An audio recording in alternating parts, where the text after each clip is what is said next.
epic snapped story unlike any other, with stunning twists along the way that culminates in an exclusive interview featuring new information never heard before about a case that rocked a small community. This was the most heinous murder investigation. He was going running, and he never knew what hit him. An execution-style murder. It was obviously an issue of overkill. Investigators are sent down a trail of sordid secrets and cover-ups. They suspected that there was an affair going on. She'd been caught lying. There was a report to one of our detectives alleging that he had been molesting his daughter. It was very disturbing. As the pieces fall into place, they will reveal a heinous plot, twisted by faith. It all seemed to stem from church activities. He had prophesied that it was God's will that he needed to be killed. It's hard to understand, I guess, unless you are part of that. It's like a cult situation. You had church scandal. You had an affair with a pastor. You had sex. And for the very first time, one man at the center of this horrific crime finally tells his story. I know it always doesn't change a thing, or probably bring a whole lot of comfort, but maybe at least knowing some things might help.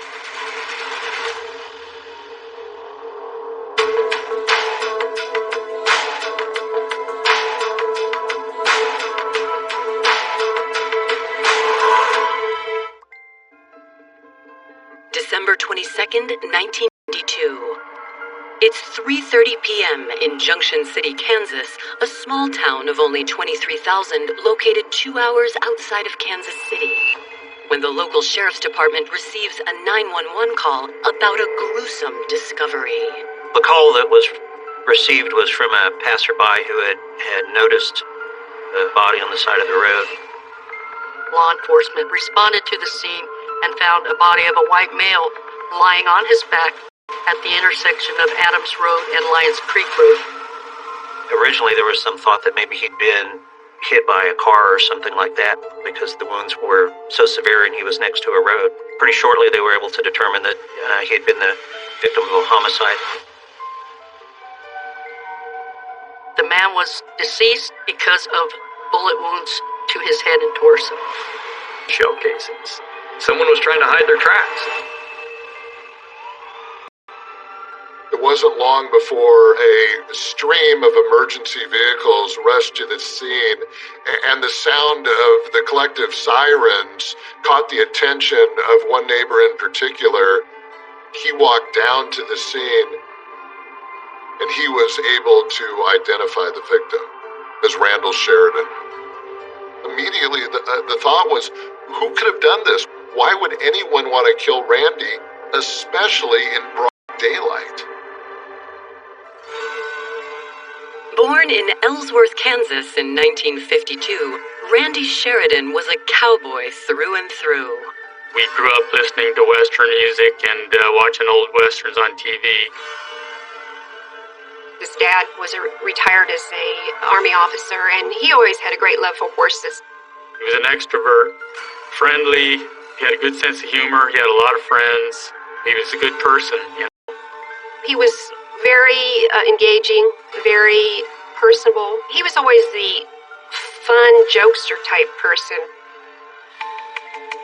In 1974, the young cowboy fell in love with Junction City native Judy K. Youngins.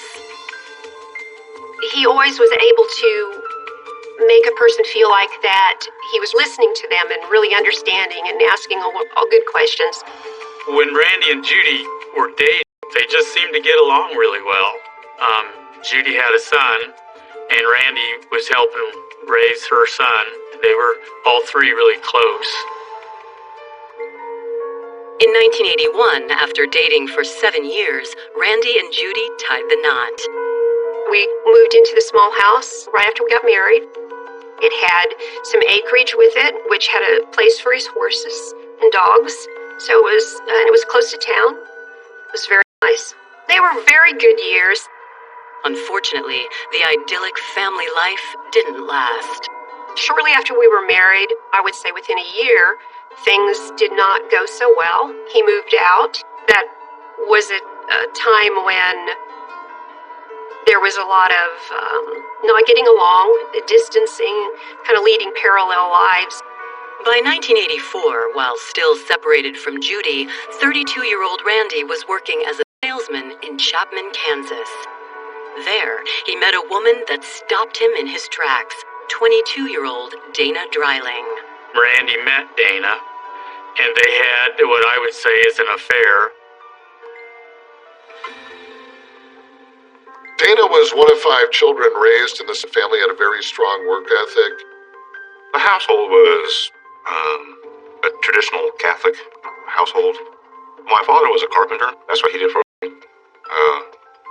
And my mother worked in the healthcare industry. Later on, she really just raised us kids.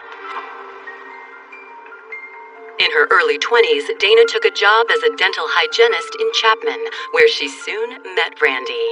I do not know exactly when Dana and Randy became involved, but we ended up getting a divorce. And that was because of the fact that Dana, at that time, he was involved with her and she was pregnant. I don't think Randy was ever serious about Dana. Dana was more serious about Rand. But when Randy found out that Dana was pregnant, he took full responsibility. He was fully on board. He always wanted to have kids. In 1985, Randy and Dana welcomed their daughter Ashley into the world. He always was very interested in having a child. He was excited about that part of it, but he did not want to get married, so they were not living together. When he would bring Ashley over to my folks', which is where I would usually see her, he was, just full of joy. Randy spent the next several years striving to be a good father. He also made amends with his ex-wife, Judy. After Ashley was born, we gradually became close again, and then ultimately he moved back in. When we did get back together, it was good. It was very good. A few years after that reconciliation, Judy and Randy actually had a daughter together. In 1987, Dana decided to follow Randy's lead and take a second chance on love herself. Steve Flynn was an old classmate of hers in school and reconnected later. It happened real fast. They reconnected, dated for a few weeks, and then we get married. 2 years later, Steve and Dana had a son. The couple also began attending the Fountain of Life Church in Salina, Kansas, led by Pastor Jerry Rollins, where Dana became an active member of the congregation. My parents ended up selling their house and moving to Salina. We started attending that church in Salina, Kansas when I was 16. My family was lower middle class, very common. But Jerry had a way of making them feel like, well, God looked at them with particular favor and was really going to bless them, and they were special people. Through the years, Randy Sheridan maintained a cordial relationship with. He would pick her up, then Dana and Steve would come to pick Ashley up at our home on the return side. As the girls got older, they would play together. Those were very good times. Fortunately, everything changed. On December 22nd, 1992, Randy Sheridan, a beloved father of 2, has been found dead less than a mile from his home. What made it difficult, you're in a rural area where there's no houses, so there's no neighbors, no potential for witnesses. With no witnesses, detectives will have to look to their victim to find his killer. It was apparent from the scene he had received 5 shotgun wounds. With the wounds inflicted, it was indicative that it was an emotional crime and that it was overkill. It just screamed out, this was a personal killing. They wanted to make sure that he was dead. We have to rule everyone out. And loved ones are people that are close to a murder victim or someone you look at, because that's often who perpetrated it. Coming up, was a cryptic call days before the murder a prank? or a warning. The only word she could make out was dive, because she said the caller was trying to disguise their voice. And a surprising source of evil emerges. He had voiced concern that the pastor of the church was trying to drive a wedge between Randy and his daughter. The way it was done was textbook for cold dog.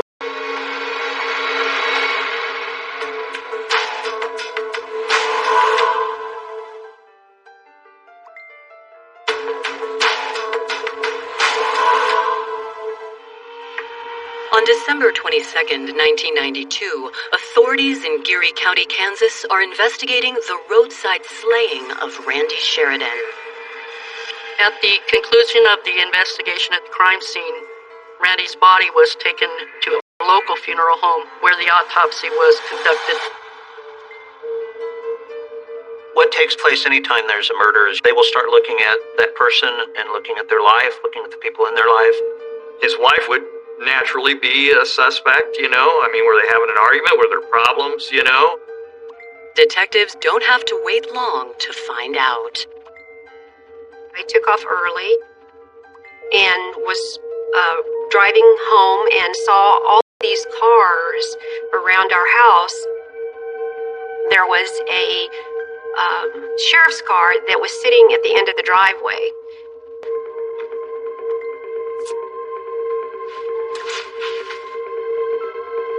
We spoke to her, told her that her husband had been murdered.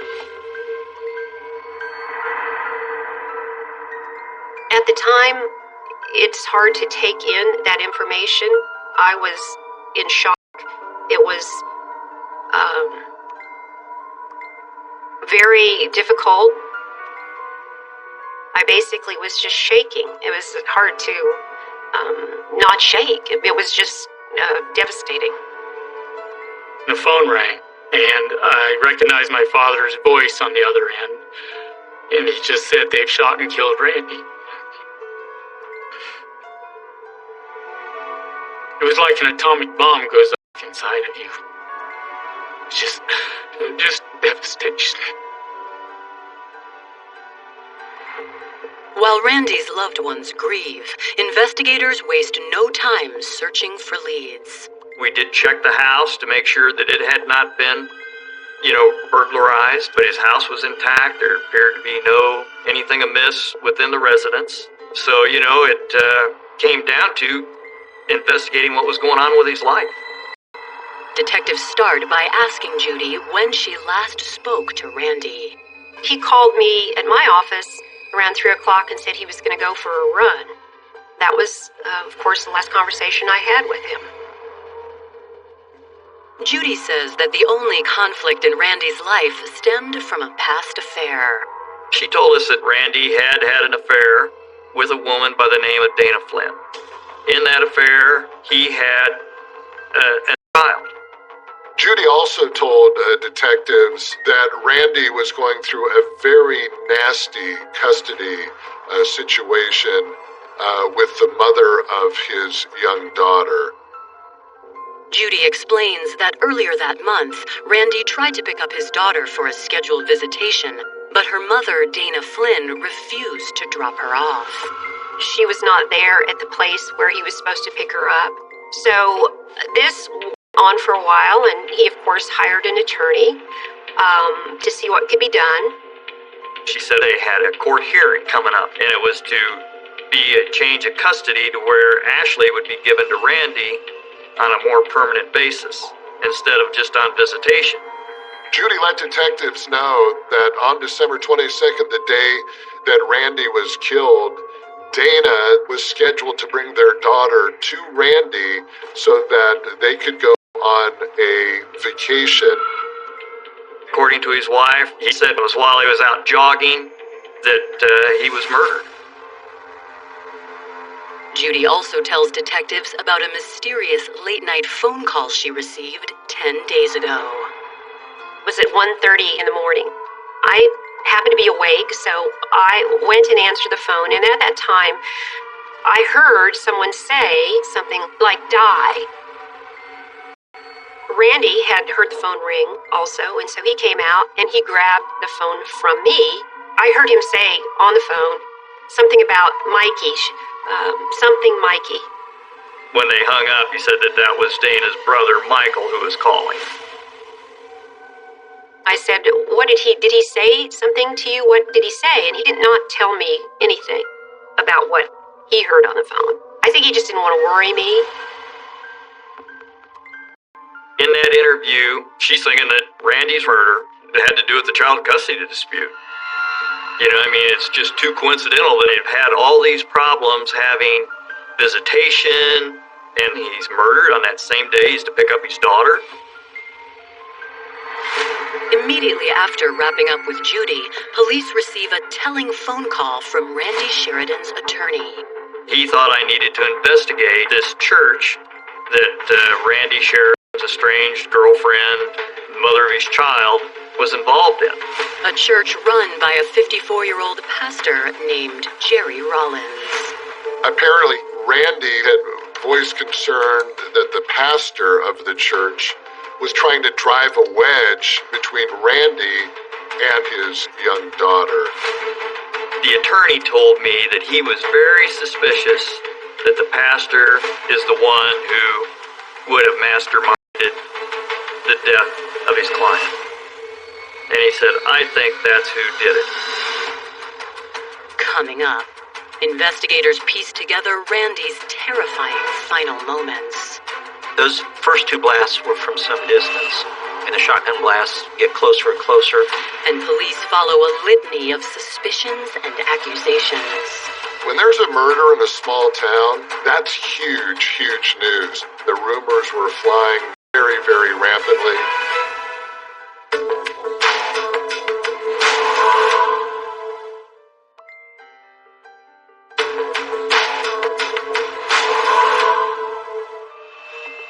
After speaking to Judy Youngins, investigators now believe her partner, Randy Sheridan, may have been murdered in connection with an ongoing custody battle with his former girlfriend, Dana Flynn. Randy was involved in this very contentious. While detectives begin tracking down Dana for questioning, Randy's autopsy report comes in. The forensic pathologist's determination was that Randy was originally shot from a moving vehicle by a 12-gauge shotgun. He was shot 5 times. The injuries sustained included a major gunshot wound to his right wrist area and that it had gone through his wrist into his chest wall. The second wound was to his back, and both of those shots were likely fired at the height of a car door. And then the suspect got out of the vehicle, and just to make sure that he was dead, and for that vengeance-style killing, got very close to him point-blank range and fired those 2 shots to the head. This was the most heinous murder investigation. It was obviously an issue of overkill, which of course indicates a strong emotional contact of some sort with the victim. The gruesome autopsy report leads detectives to an important piece of information. According to the forensic pathologist, the shooter was in a passenger seat of a moving vehicle. And so someone else had to be driving. So far, investigators have 3 potential suspects. Randy Sheridan's ex-girlfriend, Dana Flynn, Dana's brother, Michael Dreiling, who investigators believe had made a threatening call days before the murder, and Dana's pastor, Jerry Rollins. We immediately went to Salina, Kansas to speak with the pastor. When I first asked him where he was, around 3 o'clock that day, he reached into his pocket and pulled out a receipt from Walmart where he had bought a toothbrush, as I recall. That was a little strange. Police asked Pastor Rollins if they could search his home, and he agreed to it. One of the things they found were shotgun shells, 12-gauge shotgun shells. And again, it was determined that Randy had been killed by a 12-gauge shotgun. When we asked him about, where's the shotgun? You've got shells, where's the gun? And he said that he had a son and that he had sold it before he went to the Navy. police obtain contact information for Jerry's son, David, and seize the shotgun shells as evidence. As soon as we were done at the pastor's house, we immediately went down to Dana Flynn's house. As I recall, it was 1 in the morning. I sat down and spoke to her. She didn't appear, not even though her daughter was to have gone to him that day. I said, well, where were you today? Dana Flynn admitted that she got a call from her lawyer that upset her about noon on the day of the homicide. She advised her folks at work that she didn't feel well and that she left work. And she called her mother and told her mother to pick up her children after school. She said she had gone to the gas station and got gas and then went immediately to her mother's house to stay there. Well, she didn't feel good and didn't leave until, I believe, 7 o'clock that evening. With Dana's children still sleeping, detectives ask her to come in for further questioning the next morning. I said, come in and take a polygraph and let's get to the bottom and say, if you pass, hey, you're able to take that polygraph and show that you had no knowledge or no participation. And she said that she would like to do that. They had it all set up, but then they got a call from her lawyer that guess what? Dana wasn't going to show up and take that lie detector test. Her attorney said that she would be making no statements or having any other conversations with law enforcement. After Dana's change of heart, detectives pivot their focus to her brother, Michael Dreiling. Randy Sheridan received a threatening phone call to his residence on December 12th, which was 10 days before the murder. Randy told his wife it was Michael Dreiling on the phone. After Randy's death, 2 days later, they showed up at my work to interview me.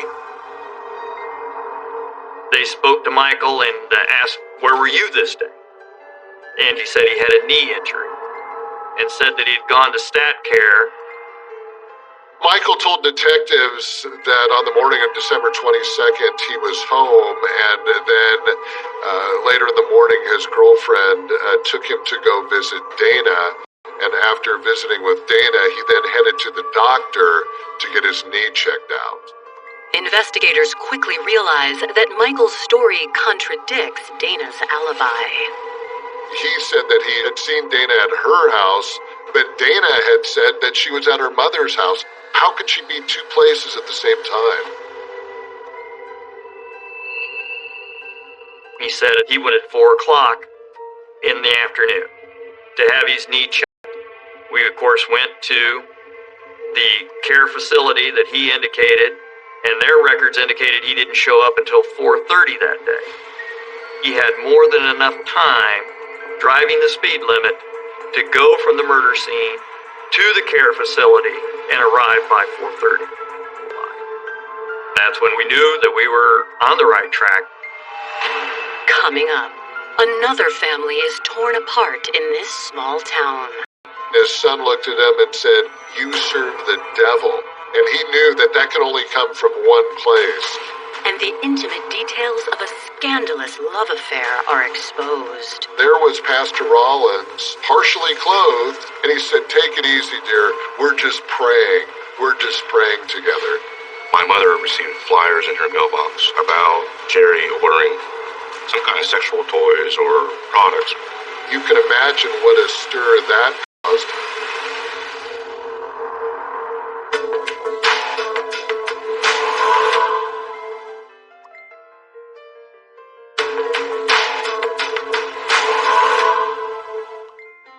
Detectives investigating the murder of Randy Sheridan have just discovered inconsistencies in the alibis of 31-year-old Dana Flynn and her 20-year-old brother, Michael Dreiling. There were indications they weren't being truthful about all of it. So it definitely put them in suspicion. Detectives decide to dig deeper into Michael and his sister Dana.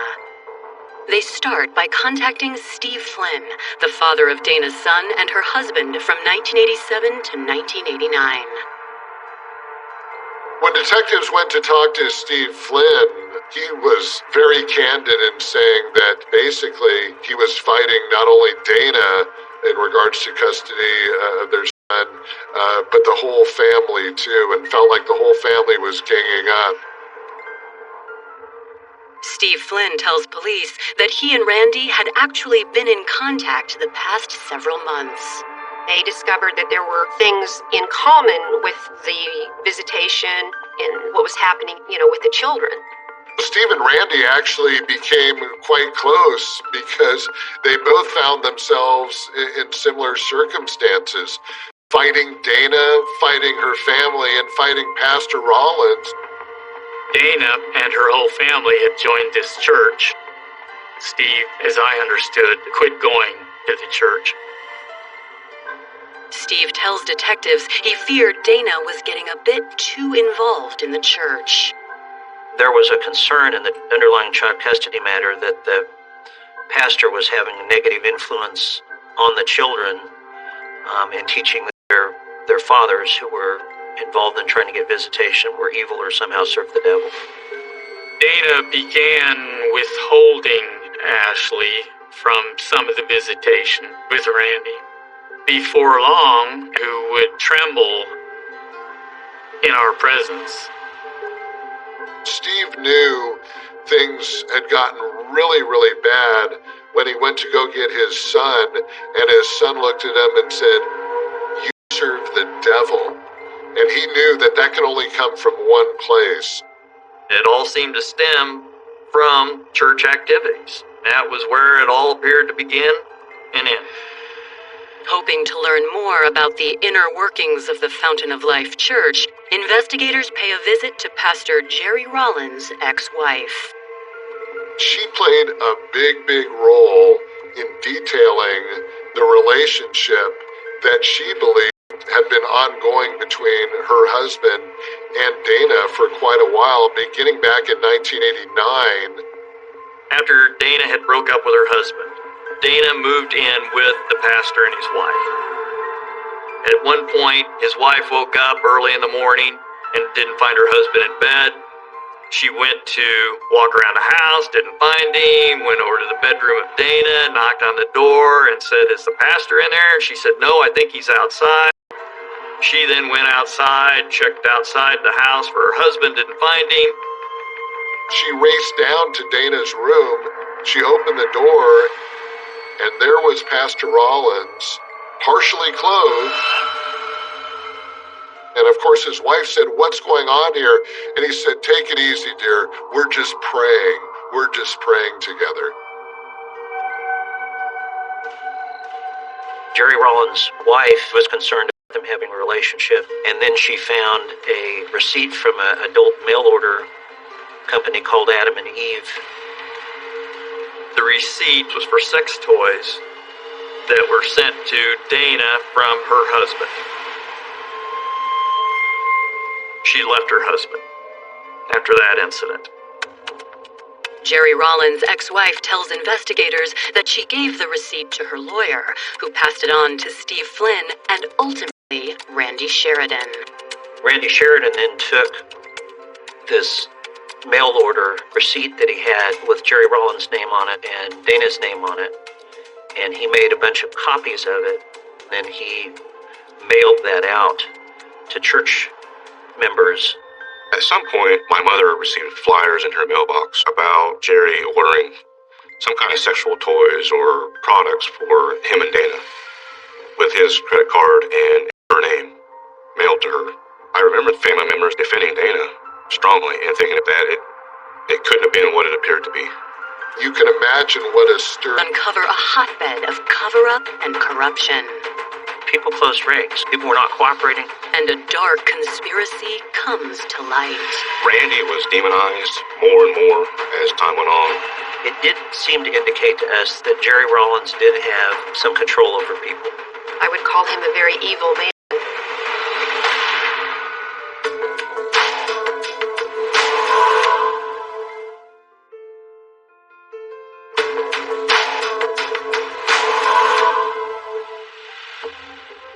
Police in Junction City, Kansas have decided to center their murder investigation around Dana Flynn's pastor, Jerry Rollins.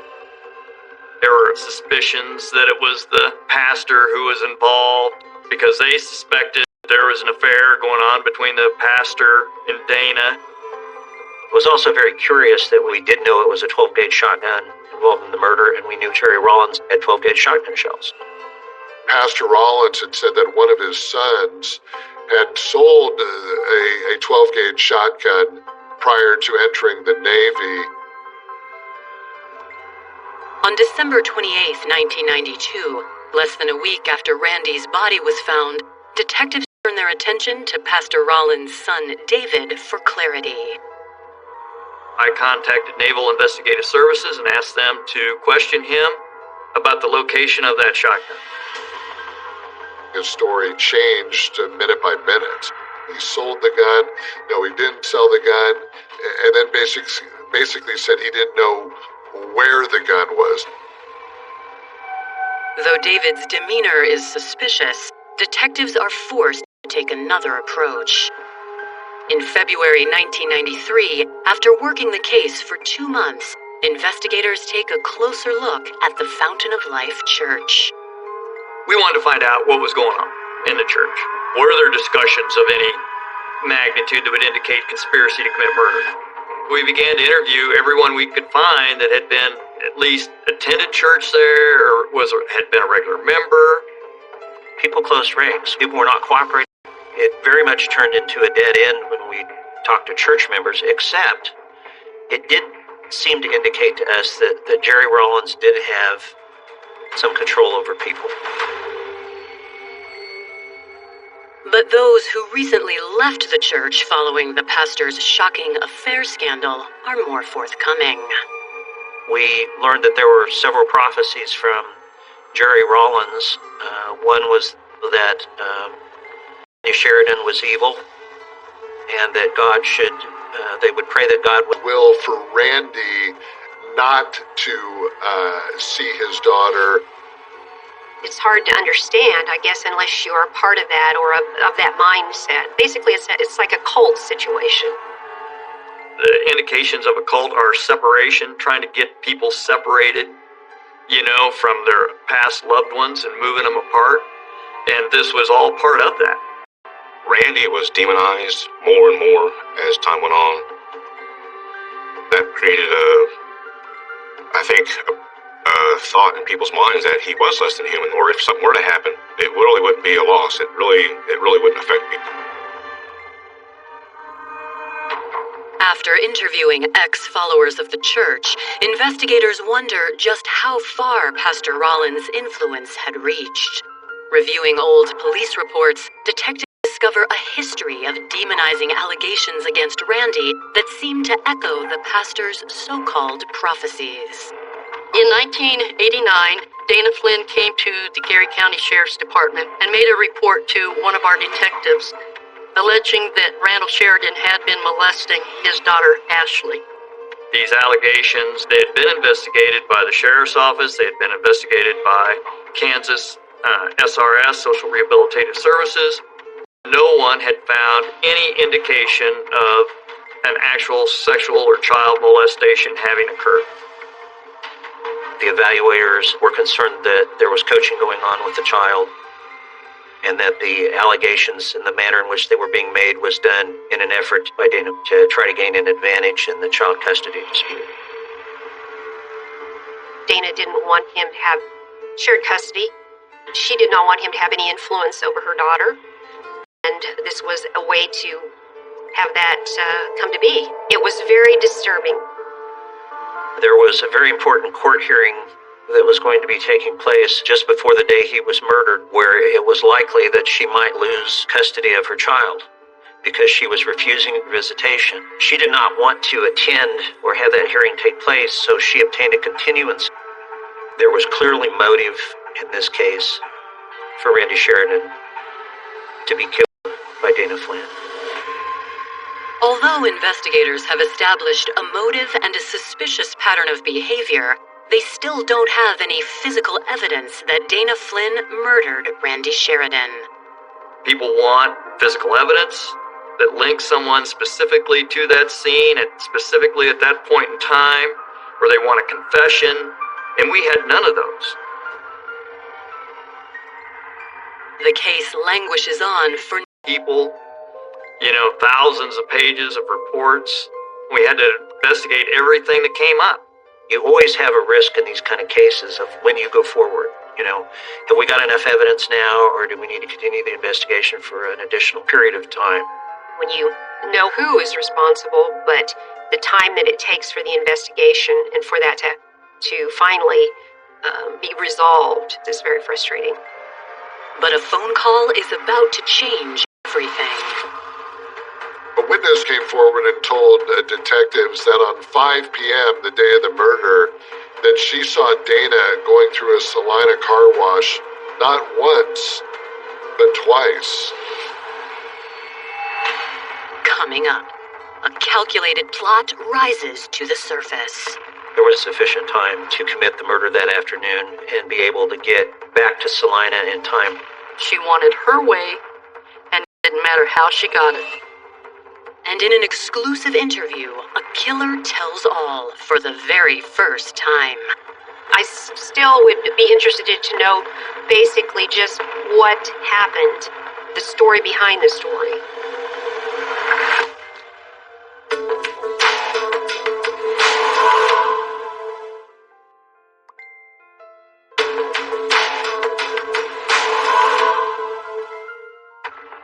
After nearly 2 years of investigation, detectives in Geary County, Kansas finally have the break they need in their case against Dana Flynn for the murder of her ex-boyfriend, Randy Sheridan.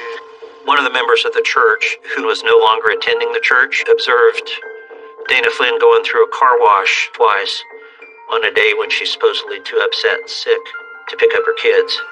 Law enforcement actually drove the route from where they believe Dana and Michael would have been to the scene where the murder took place. And they did that a couple different ways. Either of the routes would have provided sufficient time to commit the murder that afternoon and be able to get back to Salina in time for Dana to have been seen washing her car at the car wash. Detectives never let up on this case. They worked tirelessly to bring the people responsible for this brutal killing to justice. Finally, there's enough evidence. On October 18th of 1994, the Geary County Grand Jury indicted Jerry Rollins, Dana Flynn, and Michael Dreiling for first-degree murder, conspiracy to commit first-degree murder, and conspiracy to commit perjury. Dana Flynn had a very close relationship with her brother. There was specific evidence that he had made a threatening phone call to Randy, admitting to having contact with his sister the afternoon that the murder took place. And then we also have the false alibi evidence. He was basically playing the role of the heavy in helping Dana. When they were going to arraign them, I came over and was standing outside and watched them file from the jail into the courthouse. I guess that was part of my way of still trying to take care of my brother. Mr. Rollins entered an Alford plea, which is basically to say I am not admitting guilt, but I recognize there's enough evidence if I went forward on these charges I'm pleading to that I could be convicted. He served, I believe, maybe 4 months jail time for his participation. One could easily argue that Pastor Rollins deserved a lot more time because it seemed that he was very, very influential in this case. Pastor Rawlings was an individual who, in my words, I would call him a very evil man. In August 1996, siblings Dana Flynn and Michael Dreiling go on trial for first-degree premeditated murder. As a prosecutor, we often have cases that you look at and you say that, in many ways, true life is so much stranger than fiction. Think about it. You had church scandal. You had an affair with a pastor. You had child custody issues. You had sex. You had adult sex toys. The pastor and Dana have always maintained that they never had a relationship whatsoever, other than parishioner and pastor. This was a, complicated case because it was circumstantial, and you had to show every angle. What we had was a very detailed timeline for the jury to show them how things were building towards the event that occurred here. Our inference all along was that Dana was the driver and Michael was the shooter. That was the circumstantial case that we argued to the jury.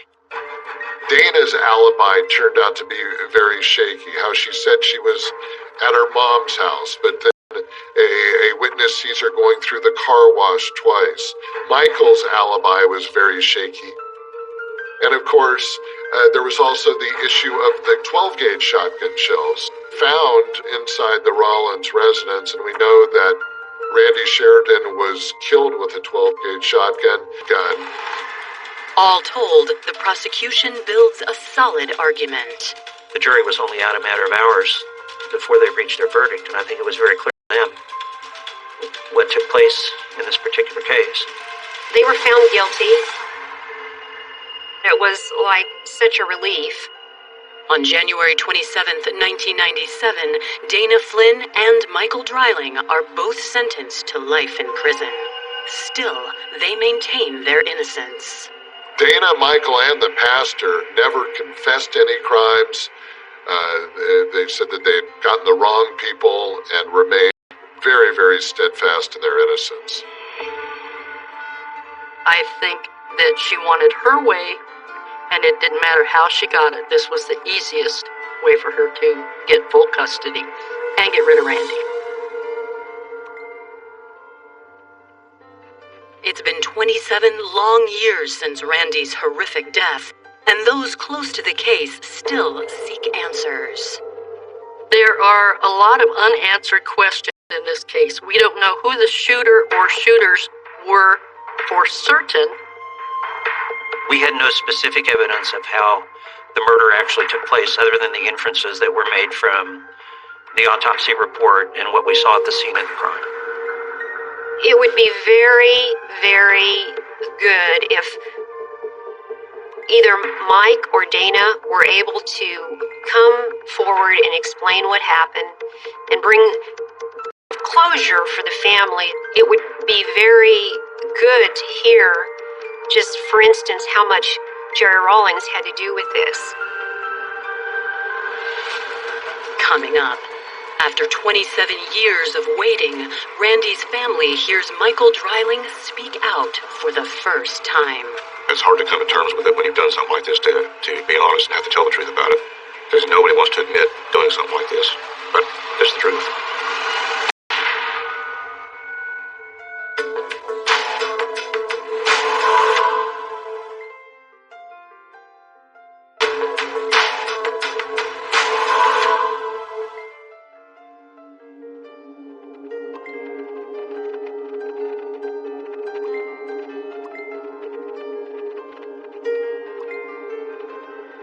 In 1996, 24-year-old Michael Dreiling was convicted for the brutal murder of Randy Sheridan.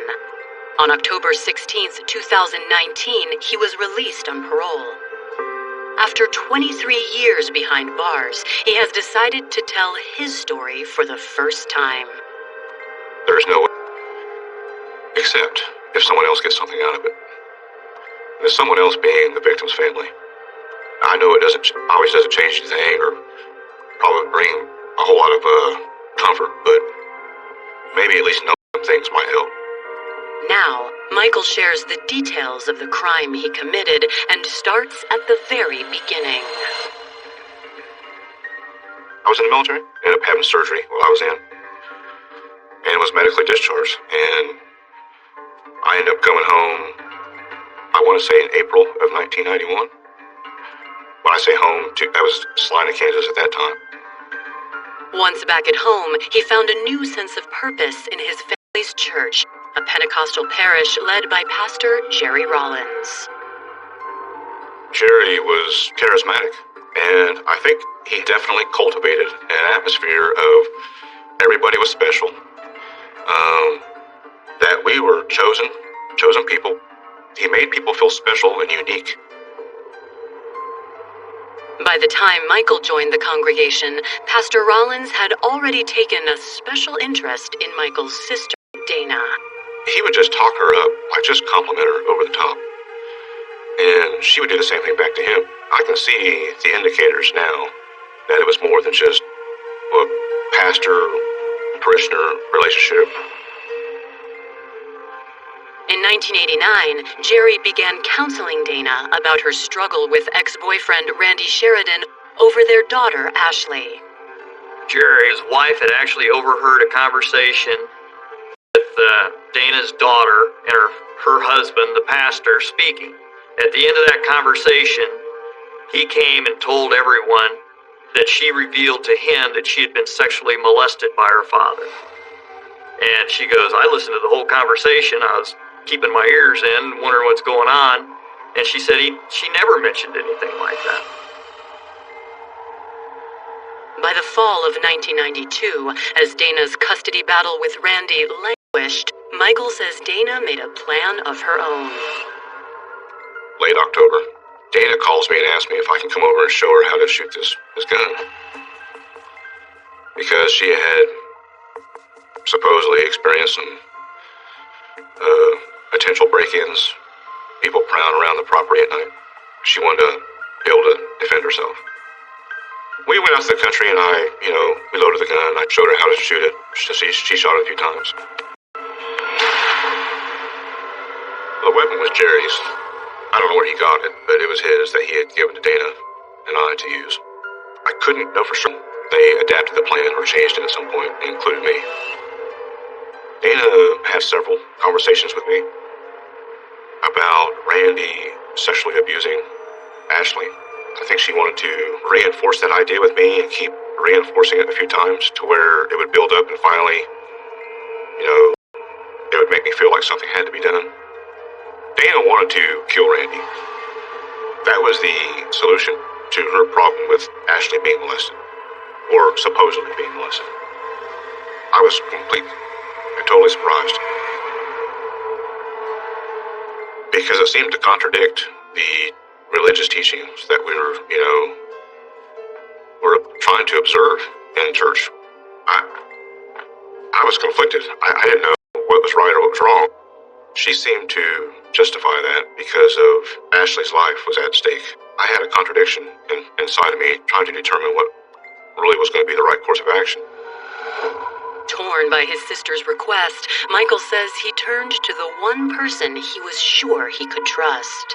I sought the counsel of Jerry Rollins. I arranged to meet with him and have a private conversation with him without Dana there. He said, let's pray about it. So we prayed. And when we finished, he just said, Brother Mike, he goes, in all my years in the ministry, I've never come across this situation or these circumstances, but I believe God wants this to happen because of what he's doing to that little girl. He validated and sanctioned the killing of Randy, and that blew me away, but I did not know or even think or consider that those two were making that plan. I really didn't know what to do. I deferred to that judgment. A person didn't feel like they're allowed to question anything, because it's almost like they're questioning God. That's how that began. Coming up, despite his inner conflict, Michael puts the plan into action. There was a first initial attempt before the murder ever occurred that no one really knows about. And the moment of truth arrives. Dana calls me and told me that today was going to be the day that we're going to kill Randy.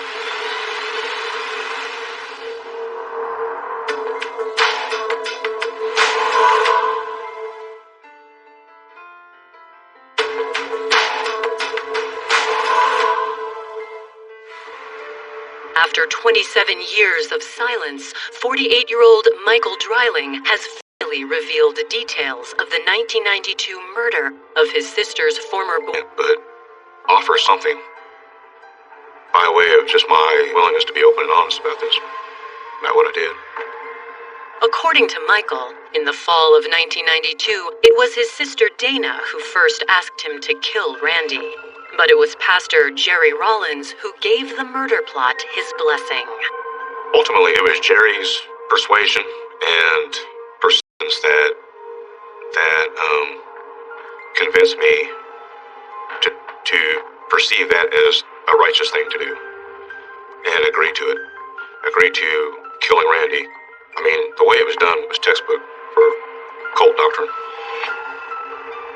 The irony is when you're in a cult, you don't know it. For Michael, the situation became a crisis of faith. I felt like I'd be punished if I was wrong. What if he really is a man of God? And I'm wrong. So I reluctantly and with a conflicted heart agreed to it because I thought that it was the right thing at the time. That's where I failed huge. Is I didn't have the courage to continue to question that. On the night of December 12th, 1992, Michael visited his brother's house with Pastor Rollins' oldest son, Charles, and decided to call Randy Sheridan. The truth of the matter is, I pranked Randy that night. I was with Charles and my brother. And I think he breathed heavy in the phone. He might have said died or something. I don't remember. Randy ends up dying 10 days later. I did not know that was going to happen that way. I did not.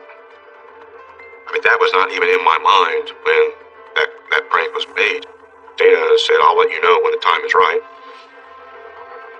She made it sound like, when God is done, he'll let us know and we'll do it. And so part of me was hoping that would never happen or never come, but it did. About a week later, Michael says Dana told him it was time. Before Randy's death, December 20th, there was a first initial attempt before the murder ever occurred that no one really knows about. Plan was to surprise Randy when he came home. And when we were there, we realized that Randy wasn't alone. The Sheridan family arrived at home while we were there. And I freaked out. Here's the thing that no one knows about. Dana and ran because I couldn't do that.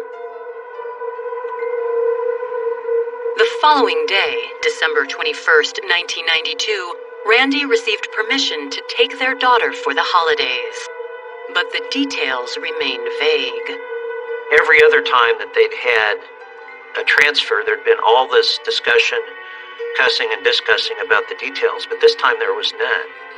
Desperate to get full custody of her daughter, Michael said Dana once again set her plan into motion. The morning of December 22nd, 1992, Dana calls me and told me that today was going to be the day that we were going to do that. We were going to kill Randy. Coming up, Michael's detailed account of Randy's brutal shooting is finally revealed for the first time. She was driving. I was in the passenger side. And Dana brought the car to a stop. Dana said, well, there it is. That's the sign that we're looking for now. Now, the gravity of it really started to sink into me, just how wrong it was.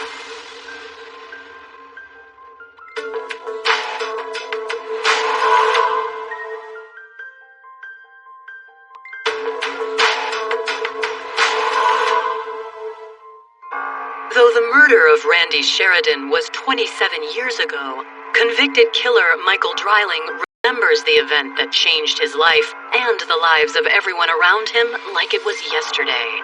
But his version of events paints a very different picture of the crime, one that his sister Dana denies to this day.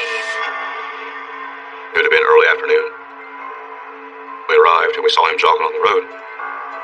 Dana said, well, there he is. That's the sign that we're looking for. He's by himself. That God wants this done. She was driving. I was in the passenger side. And Dana brought the car to a stop.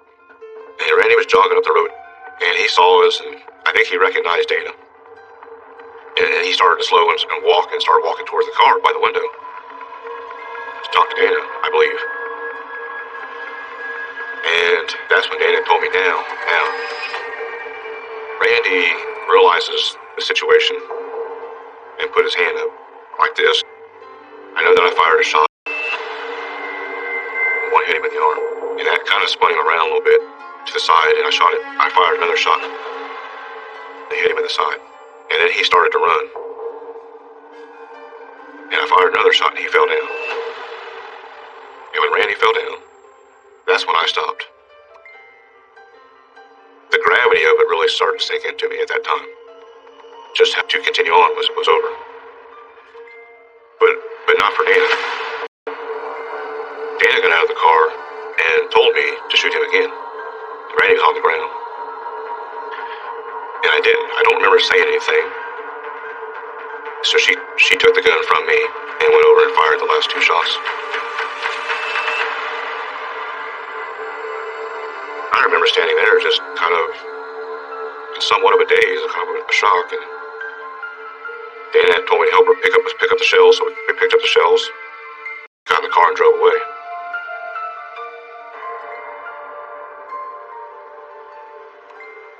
The weapon was cut up in pieces with a hacksaw, and I tossed that out the car window driving down the road. Michael waited anxiously for 2 years for his deed to finally catch up with him. I knew what happened, and I felt like I had to lie. When I was arrested, in my mind, Randy was still a bad person at that time. It wasn't later that I realized Dana and Jerry would lie about anything to get their way about whatever they wanted done. When I was sitting in court and hearing the evidence about their affair and the things that they did, then I knew all of this is not only wrong, but it's been wrong for a long time. And it was disgusting and sickening, and it made me angry and bitter towards them. Today, Michael Dreiling is a free man, but he still has to live with the murder he committed in December 1992. I served just shy of 23 years. So over that time, I learned the value of human life. And I wish I'd have known that sooner. And I don't want to make excuses or say that I didn't know better, because I did know better, but it's not that simple. I know that Dana still claims that she's innocent and it didn't have anything to do with this, because that's what the parole board has reported to the newspapers. I don't understand why not tell the truth at this point, you know? It doesn't surprise me that she's still claiming it, but it amazes me that she is. Michael hopes when Randy's loved ones hear his story, it will bring some closure to Randy's death. I hope they're able to see that someone, at least one of us, is actually remorseful. I hope they find something positive out of this. Just closure of, they finally know, for a fact, this happened. It, I think, helps to finally know a little bit more about what happened and how it happened, that he has and is seeming to indicate remorse. That is very helpful as far as information. Care if they're sorry or not. They murdered my brother, and that's that's all I know. They can go to hell. I have fond memories of the times that we spent together, the time he spent with my son, times later on when the girls were young. I miss the fact that his daughters did not get to know him as their father.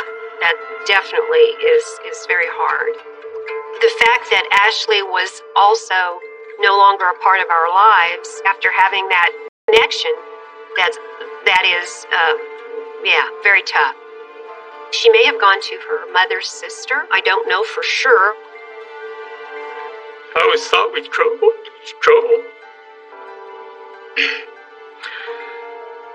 I always thought we'd grow old together.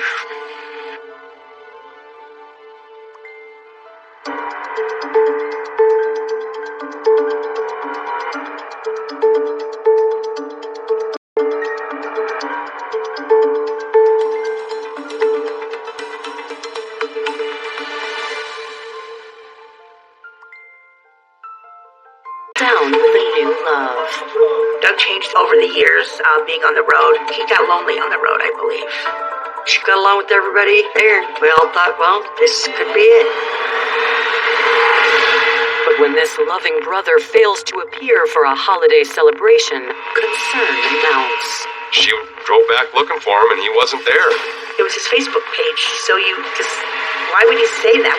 We were concerned with him going out there and shooting himself or hanging himself.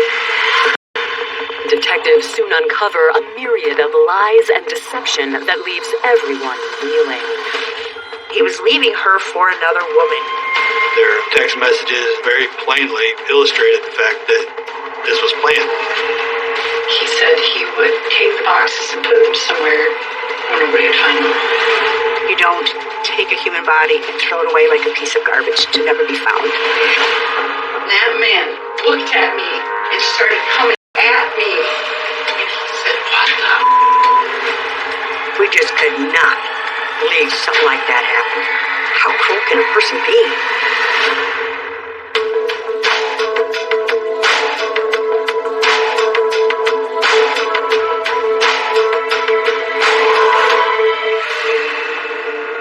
November 26th, 2015. In Pekin, Illinois, the Bailey family is gathering for a Thanksgiving feast.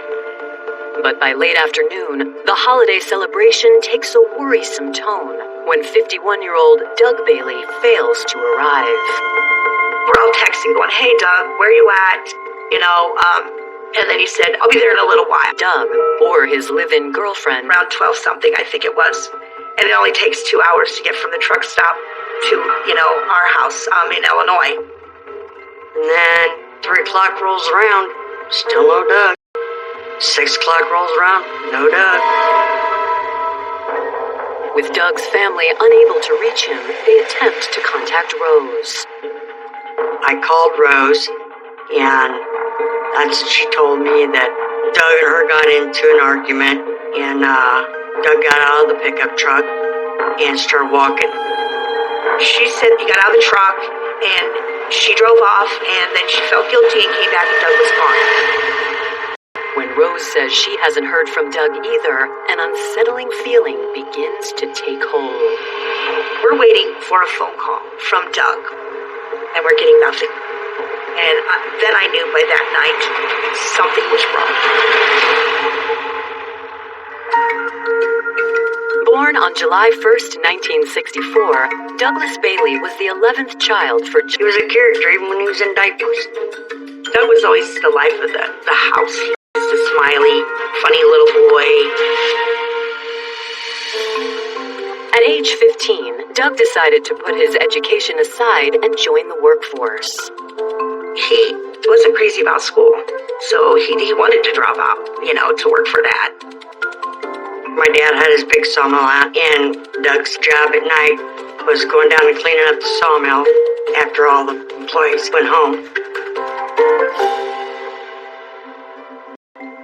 Times were good for the Baileys, but in 1981, tragedy struck when Doug's 19-year-old brother Larry was shot and killed during a fight. His brother went to the house where his girlfriend supposedly was. He was met at the door with somebody with a shotgun who shot him in cold blood right there on the door. We went to the hospital, and Larry was gone.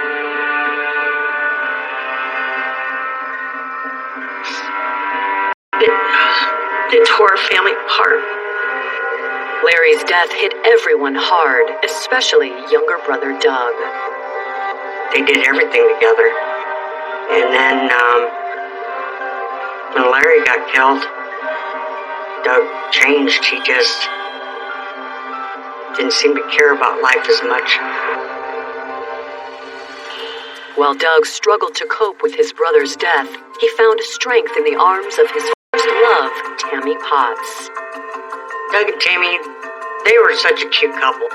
They did everything together. I thought those two should have married and left it at that.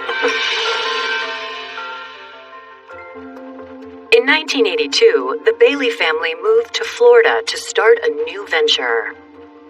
Dad had like a logging business where they went into the swamps and they shipped the cypress and put them in trucks. Also making the move to Florida with the family was Doug's girlfriend, Tammy. When she became pregnant, Doug was in heaven. He was walking on cloud 9. He loved that little guy so much. In 1991, Doug's dad moved the business to Iowa, and Doug moved with it. Shortly after the move, Doug's relationship with Tammy ended, but Doug never gave up on finding love. And then he met Shannon. Her and Doug had a really good relationship. They seemed to get along great. I thought he finally settled down. He found somebody to live out his life with. In June of 1993, Doug and Shannon married, and within a few years, the couple welcomed 2 children of their own. To support his growing family, When my dad decided to go out of business. Doug and trucking, that was a good mix. And plus, it's something, Doug was a small-statured guy. He loved his big. But life on the road proved hard on Doug's relationship with Shannon. In 2004, the couple divorced after 11 years of marriage. He was cheating on her. He would be gone 2 and 3 days at a time. And she finally just couldn't take no more. Doug stayed in Fort Madison, Iowa to be close to his kids, but much of his time was spent on the road. Doug changed over the years, being on the road. He was lonely on the road, I believe. In 2009, a new face in his own neighborhood caught Doug's eye. 38-year-old Rose Kunai. She was visiting with her grandparents, and that's how they both met. She was out there for 4th of July, and Doug lived next door to her grandmother's, and he would help her grandmother doing different things around the yard, or if she needed something heavy moved. Rose was appreciative of Doug's help, and the two soon grew close. Rose started coming to Iowa a little more often to see Doug. She worked part-time for a construction company, and then she also was an adjunct professor at the University of Minnesota. Rose taught a introduction to construction class, and she was very well liked among her students. After dating for a year, all that remained was for Doug to introduce Rose to a sizable family. On September 18th, 2010, at a birthday party for Doug's father, the Baileys got their first look at Doug's new love. I fell in love with her. I loved her smile. She was very nice. Rose got along with everybody there. We all thought, well, this could be it. 10 months later, Rose and Doug decided that instead of a wedding, they would pledge their love by holding a special commitment ceremony attended by family and friends. It was so much fun. Rose had a wedding dress that she had cut the bottom of it off and just wore the top of the dress. Doug came out in his Vikings helmet. It was hilarious. With another chance at love, Doug decided to give up his life as a long-haul trucker and settled into something closer to home. He had expressed that he didn't want to work the road anymore. That's when I mentioned to him that where I was working was hiring and it was all local work in trucking, and that's what he did. For Doug, the new job provided everything he hoped for, a chance to build on what was already a wonderful relationship with Rose. They just compliment each other. Doug being so funny, her being so serious, and they just kind of blended together. But on Thanksgiving Day 2015, their happily ever after romance appears to be in jeopardy when Doug goes missing after a purported roadside tiff with Rose. Rose said she didn't know where he was. Rose didn't tell us anything at that point. None of it sounded right. I kept texting Doug saying, "Where are you?" And finally just became desperate. Doug, contact somebody, anybody. Just let us know you're okay. Coming up, Doug's loved ones activate all-out blitz to find him. We put flyers everywhere. Rest areas, truck stops, gas stations, you name it. And a social media post steers the search in an unexpected direction. It was a Facebook post that surprised us all. She had posted on Facebook a picture of her and Doug kissing. And I said, "Oh my God, did you see this?"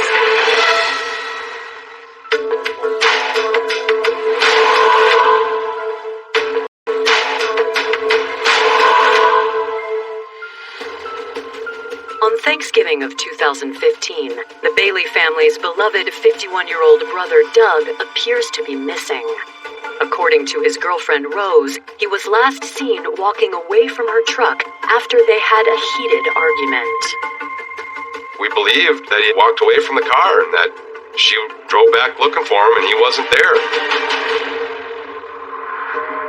When the Bailey family reaches out to police, they are told they must wait 48 hours before filing a missing persons report. But for this close-knit family, delaying the search for Doug is out of the question. We weren't going to let Doug stay missing. No, that ain't the way it works. Especially not as Bailey's. We put flyers everywhere. Rest areas, truck stops, gas stations, you name it. We just flooded Facebook with it. Doug's older sister Sheila soon receives an intriguing tip. Her social media post about Doug being missing spread nationwide really quick. So a truck driver from Missouri had called her and said that he thought he had saw Doug walking down the interstate. He explained a jacket that Doug might have had, a black bag that Doug might have had. They say everybody's got something that looks like them, and sometimes those tips and those reports are going to be people that look similar, but turned up to be not true. We've done everything we can to try and find Doug, and we can't find him. By Monday morning, with 4 days past and nowhere else to turn, Sheila contacts police again and demands a response. That very morning, I called him again. We cannot find my brother, Doug, and therefore, there became a case number. And Doug was reported missing. That same day, police meet with Sheila and begin collecting information about her missing brother. She immediately said, "This is not like Doug not to show up." So that right there kind of first gave us a red flag that there might be more to the story. Sheila also relays a key piece of information. Though Doug was in a committed relationship with his live-in girlfriend Rose Kunai, he'd recently been unfaithful when he began seeing 45-year-old Brenda Hughes. Brenda Hughes was a friend of Doug's that he had known in Illinois before and had rekindled a relationship with her over the past year. And on November 18th, just a week before Doug was reported missing, Doug's friends and family noticed something unexpected on social media. Brenda had posted on Facebook a picture of her and Doug kissing. And I was at my sister Carol's house and I looked and I said, "Oh my God, Carol, did you see this?" It was a Facebook post that surprised us all. Anytime we saw Doug, Rose was there. So the picture of Doug with this Brenda was just out of left field. There was like 3 photos Brenda put up there, and Doug told her, he said, take them down now. He was concerned that Rose would see the picture and the thing would blow up between Doug and Rose, and it did. I know Rose had already seen it by then. So that, I believe, humiliated her to see Doug actually with Brenda kissing. Sheila tells police that Doug was so enamored with Brenda, at one point he texted family members that he intended to bring Brenda with him for the Thanksgiving holiday. Sheila then tells us that the next day, she gets another text from Doug's phone saying that he had changed his mind, he's bringing Rose. He said, "I can't leave my Rose. She'll be coming with me. Rose will be coming with me." We're like, as long as Doug was happy, it's his life. He could choose however and whatever he wants. Learning of Doug's affair leads police to consider if Doug's love life played a role in his disappearance. There's obviously some issues with him and Rose, and now there's also a mistress. So that is also raising our suspicions that there might be motive in why Doug disappeared. We were not sure exactly what was going on if Doug did get... Over the phone, Rose tells detectives the same story she gave to Doug's family. That on their way from their home in Wisconsin to Doug's sister's house in Illinois, they got into an argument while driving down a rural road. Rose said that during the argument, she stopped, Doug got out and took off. She said that she just left and drove around for a few minutes and then came back because she was going to pick him up, but when she came back, she couldn't find him. Rose said that she waited around a little while and then eventually just left and went home. Rose explained that they got in a fight because he was leaving her for another woman, which was Brenda. Rose told us that Doug had cheated on her before and that they'd worked it out, and that, then she found out that he was doing it again. When we talked to Rose, we really wanted to try to get the location where Doug got out of the vehicle. We wanted to start a search from that area and then work our way out. She explained that it was an old logging road and an old spot where him and his dad worked. After speaking with Rose, we can contact the cell phone carrier, give them their phone number. They can give us the last, usually several location pings that when they use their cell phone, where that location was. Police learned that Doug's phone was last used in Bettendorf, Iowa at 12:44 p.m. on Thanksgiving Day. First phone ping was in a wooded area outside of Wildlife Prairie Park off of Route 8 in Peoria County. The other phone ping was in Bettendorf, Iowa, and then the other one was near the world's biggest truck stop on the interstate there in Iowa. Deputies contact Bettendorf, Iowa police and have them check the area with no results. They did not find Doug. I took that information along with Detective Watkins and we matched it up to where the phone pinged. So we theorized that he must have gotten out of the vehicle somewhere near like Route 8, Taylor Road in Peoria County. With the cell phone pings and the information provided by Rose, investigators hope to zero in on Doug's whereabouts. Did he get out of the car and just walk in the woods? Did he get out of the car and contact Brenda? Or did something happen to Doug? Coming up, detectives speak to the other woman. At that point, I knew that something was up. We just had to figure out what it was. But police soon learn a new detail that changes the course of the investigation. She had mentioned that he was suicidal. Why would Doug say these things? That's not how Doug talks.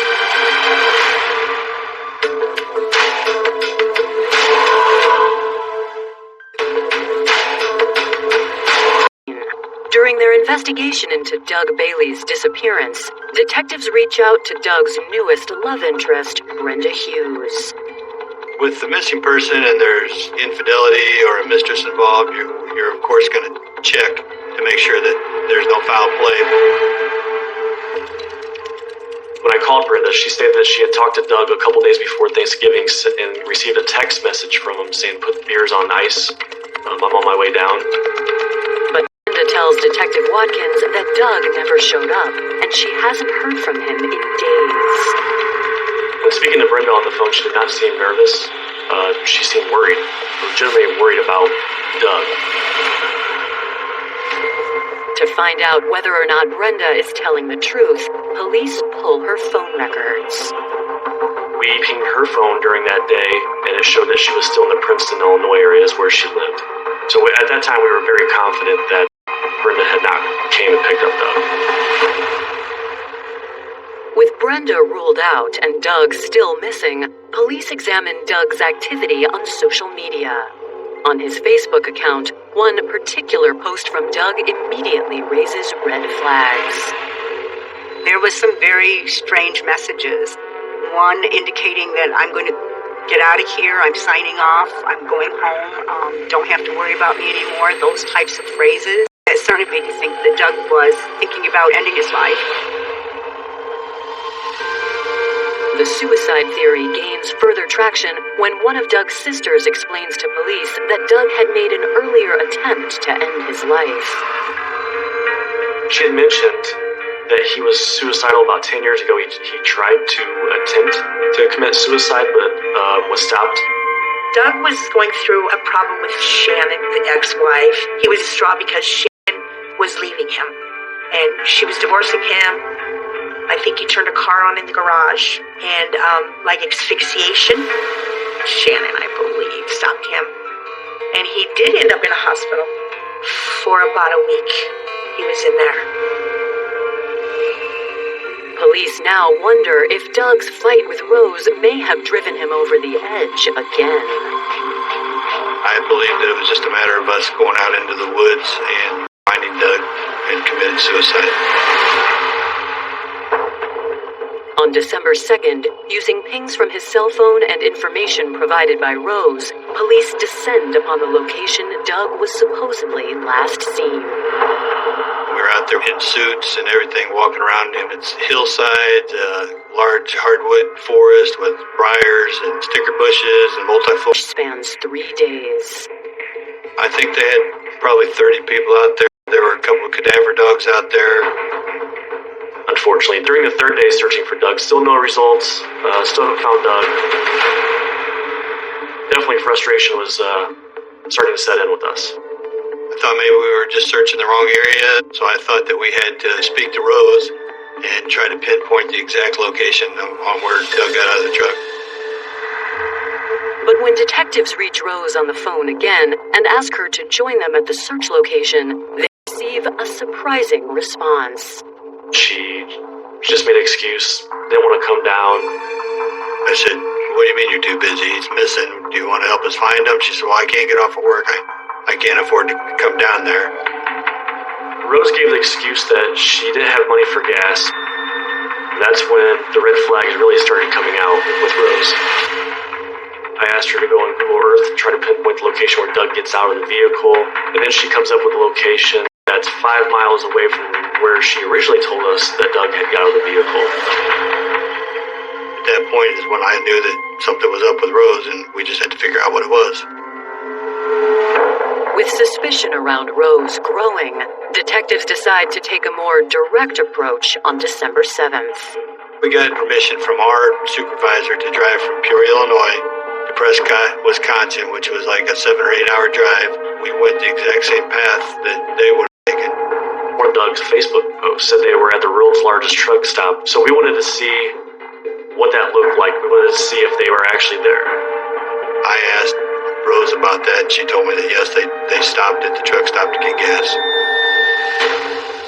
Upon arriving at the truck stop, detectives begin the tedious task of scrutinizing surveillance footage from November 26th, Thanksgiving Day.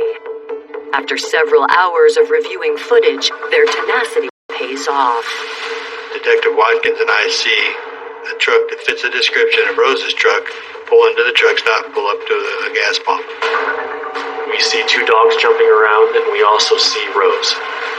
But we do not see Doug anywhere. When we see that Doug is not in the truck, we immediately know that we can't call Rose and confront her over the phone about this. Police notice something else in the footage that gets their attention. In the bed of the truck are 2 large white boxes. At that point, Detective Watkins and I both said to each other, "I bet that's Doug. I bet Doug's in that box." There's foul play. She's lying to us. So then we contact the Pierce County Sheriff's Office, and we went to Rose's house with the search warrant in hand to search her house. But when detectives arrive at the home, Rose is not there. We didn't really foresee that there was a huge safety threat for the officers, so we just set up all around our neighborhood and waited for her to come home. When we see Rose pull in, that's when we approach her, let her know where we're from, and that we need to talk to her about the investigation. I said, "Rose, do you want us to find Doug?" And she looked at me and said, No, I don't want you to find him." There's way more to this story than we knew about. This could be a possible murder. That's when she went through the history of abuse and how mean Doug was to her. She's telling me about Doug grabbing her ass and squeezing it to the point where she's got bruises, or, where he's forcing her to have sex. As detectives take Rose's emotional statement, their colleagues perform an exhaustive search of her home and vehicle. One of the officers found it was a cardboard box that a shotgun comes in when you go by, and a partially empty box of shotgun shells. She was confronted about that. She said, well, that was supposed to go in the garbage, but I instead put it in the vehicle, which didn't really make sense or explain to us why there was an empty box of shotgun shells in her backseat. Just in her demeanor and the way of talking to her, I knew Doug was dead and that Rose had something to do with it, and I just had to figure out a way to get her to tell me. I just wanted to, sympathize and empathize with her and try to help her justify what happened. Rose was very frustrated when talking to her. She then just blurts out that he was going to kill me. And she said, well, I had no choice. Before Rose continues, detectives put her on pause. In Illinois, if it's a homicide interview, you have to videotape the interview. I said, we're going to go back to Pierce County Sheriff's Office, and you can tell me the story then. Coming up, police hear from Rose the horrifying truth of what happened to Doug. I saw the shotgun laying behind the clothes, and I picked it up, and I walked into my room, and he had this look.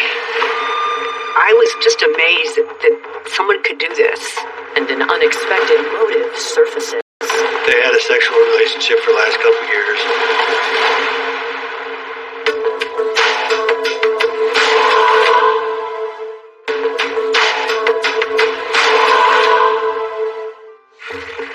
Kunai at her Prescott, Wisconsin home. Detectives from Peoria County, Illinois transport Rose to a local sheriff's office, hoping they're on the brink of a murder confession. She was pretty relaxed on the car ride there from her house to the sheriff's office. The Pierce County investigators get the room all set up. So Detective Watkins and I go in there. I read her Miranda rights. She paused, and then she explained her version of what happened. Rose says her interaction with Doug on the night of November 22nd, 2015 was both non-consensual and violent from the beginning. He reached around and he grabbed my crotch and he grabbed my breasts and he whispered in my ear and he said he is going to have sex with me. Rose tells us they get upstairs and Rose gets in the closet. And then Doug starts threatening to kill everybody in her family. I'm standing in there, and I'm scared. He made some talking noises on the floor. Sick and powered, you're a bitch, I'm coming after you. Rose says during a sexual assault, she reached for a shotgun in the closet. I saw the shotgun laying behind the clothes, and I picked it up. And I walked into my room, and he had this look, and he called me a bitch, and he told me to get on my knees, and I fired the gun. He came over here, and that man looked at me, and started coming at me, and he said, what the? And I fired him. Rose described the first shot in Doug's side and the second shot in Doug's chest. Rose goes on and says that after she shoots him, she panics. She knows her son's coming home. So she gets a sheet and drags Doug down the stairs, and she put Doug's body in the box. How did you fit in that box? How'd you get him in there? I just Okay. And he was still in the sheet? Yes, I interacted. She said that in between when it happened and the day that we were there, that she repainted the room and cleaned up all the blood and got rid of everything. Rose also explains she placed some of Doug's personal belongings into a second box in the shed, and over the next 4 days leading up to Thanksgiving, she assumed Doug's identity. She started using his phone and communicating with family, sent texts. Rose said that she made the Facebook post that was suicidal in nature. Rose made the post that talked about them stopping at the biggest truck stop in the world. Rose made the post telling Sheila that they were on their way down to Thanksgiving dinner.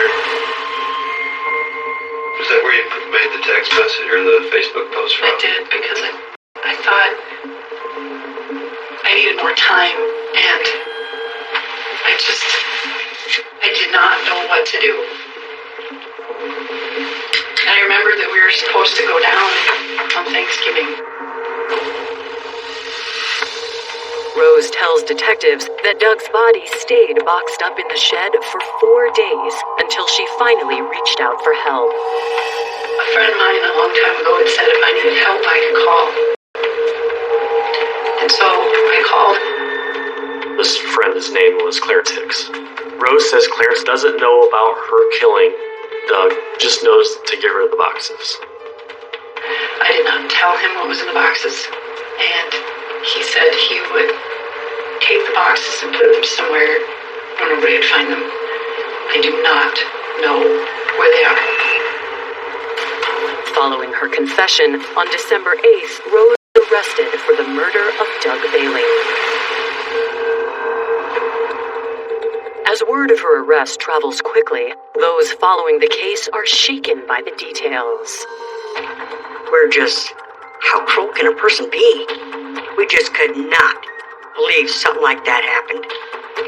When I heard Rose was arrested, I don't want to say relieved, but at least I thought there was going to be some justice for his death.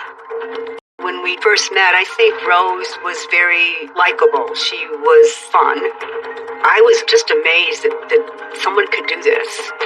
You don't take a human body and throw it away like a piece of garbage to never be found. With Rose behind bars, investigators are eager to track down her potential accomplice, Clarence Hicks. Clarence was located within a couple of days after Rose's arrest. Clarence was cooperative with authorities and informed them that he had dropped the boxes off a bridge in Kentucky. He also stuck to his statement that he didn't know what was in the boxes. Clarence also reveals a piece of information to law enforcement that Rose conveniently omitted. Clarence did tell the troopers that interviewed him initially that he and Rose had a sexual relationship for the last couple years. Rose told us nothing about a romantic relationship with Clarence. And one thing that definitely came to mind was that she didn't call police Doug's body to her lover, Clarence, and getting rid of that way, which shows possible motive that she intended to kill Doug prior to that night. Coming up, the attempt to recover Doug proves dangerous. It was a very, very hard terrain, rock area that was several hundred feet below the bridge. And in a Pierce County courtroom, a stunning decision adds to the pain of Doug's family.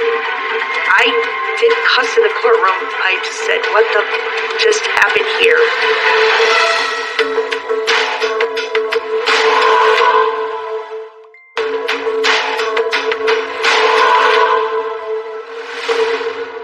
With Rose Kunai in custody for the murder of her boyfriend, Doug Bailey, police are determined to recover the victim's remains. And Rose's other flame, Clarence Hicks, has agreed to help. Clarence showed where the two boxes were in Kentucky off a bridge in very, very hard terrain, rock area that was several hundred feet below the bridge. After further assessing the location of the boxes, investigators embark on the difficult recovery mission. It was a very intense effort to get the boxes back up to where they could recover them. One box had, unfortunately, Doug in it, and the other box had Doug's belongings. When Doug's body is recovered, by that point there's 12 days of decomposition. And decomposition is going to be sped up by the fact that he's inside a box. I have seen decomposed bodies that have been shot, and determining what's an exit, what's an entry is harder the further along in decomp you get. For the Bailey family, the recovery of Doug's body proves crushing. That night on the news, we seen them bring my brother's body in a box up the mountainside. We were just in shock. While Doug's family begins to mourn, investigators receive the autopsy on December 9th, and it provides them with some additional insight into the shooting that took Doug's life. We were notified that the autopsy results were not consistent with what Rose said. Doug was shot one time in the side, and the other shot was in the back, when Rose had said that she had shot Doug in the chest, coming at her. To tighten their case against Rose, investigators also track down the murder weapon. Rose told the Pierce County investigators that the gun was at her sister's house. They went to her sister's house, conducted a search, and they found get their hands on records of electronic correspondence between Rose and Clarence Hicks, their findings only further incriminate both parties.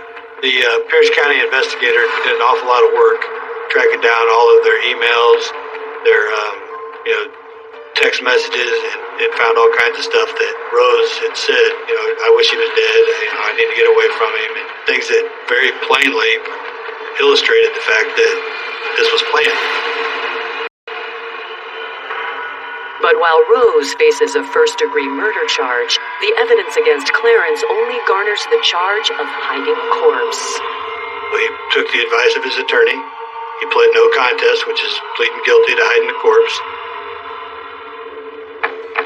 While Clarence strikes a deal, Rose chooses a different path. And in August of 2016, her case goes to trial in a Pierce County, Wisconsin courtroom. Prosecution during this case focused on the motivation, the motive, prior conversations, and Clarence being involved in a relationship with her. But Rose's defense team argues she was justified in shooting Doug because of her allegations of physical and mental abuse. Rose had a very competent, brilliant, knowledgeable defense team that was able to tell her story in a way that truly represented the situation she was in. They showed photographs. There were pictures she took of herself that showed bruises on her legs and her hips, her back. There were no reports that I saw to the police department that reported Doug being abusive towards Rose. In one of the trial's most dramatic moments, Rose takes the stand and asserts the mistreatment she suffered at the hands of Doug. She claimed that he locked her up for 3 weeks and abused her. Rose's claims come as a shock to Doug's family. Oh, our mouths are dropping? Things that was coming out of her mouth that she said Doug did? I just didn't believe that. She loved Doug literally to death. I believe she did this because Doug was actually going to leave this time, and she was going to lose him. On August 18th, 2016, the burden of who to believe is placed on the jury's shoulders. After nearly 14 hours of deliberation, Rose is found not guilty of first-degree murder. But the jury is hung on a second-degree murder charge, resulting in a mistrial. I believe that some jurors were convinced that she was the victim of domestic violence in a terrible situation, and this was the only option for her. I like a president, and how is that not murder? I didn't cuss in the courtroom. I just said, what the just happened here? I was devastated. The jury does convict Rose of hiding a corpse, but any chance of retrying her on the second-degree murder charge is quickly put to rest when she agrees to a plea deal. The judge said there may be people in court today that may not like what I'm going to say. And that's when he sent her to, I believe it was 7 years of probation, time served as any prison time, and that was it. She was free to go. As Rose walks away from the courtroom a free woman, Doug Bailey's family is left with only memories of their beloved brother. What I missed most about Doug is his antics, his jokes, his personality, how he can light up a room when he walks in. I miss so much about him. You could have a bad day, and he could make you laugh. He always had something positive. I miss him more than life itself.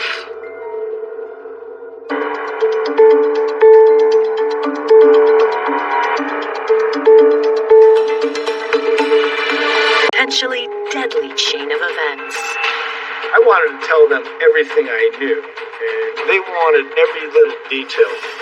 He realized that he was kind of caught up in something, and, maybe he was kind of angry about it. As tempers begin to boil, the consequences are lethal. One of the informants knew somebody that wanted to have somebody murdered. I was really thinking there's no way. You think just snapping his neck and putting him to sleep that way? Is that what you prefer? There have been reports that the hit list keeps growing. How do you want to do it? Would you get the door to the house? The only other person that usually be at his home with him is his 11-year-old daughter. And she said if she gets in the way, kill her too. I think that was one moment that shows how dark her heart is. When detectives think this case is as twisted as it gets, rumors about a mysterious death from the past resurface. There was 2 police officers, and they told me that my father had passed away. It kind of felt like my world crashed. To this day, I still have unanswered questions. I just can't believe what she has turned into.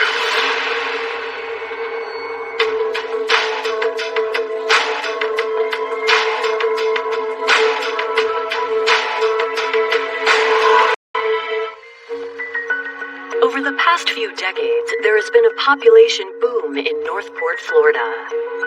That area was previously undeveloped, and during the 90s it began to become developed. The housing prices were excellent, and a lot of people that couldn't previously afford housing in Sarasota moved to that area.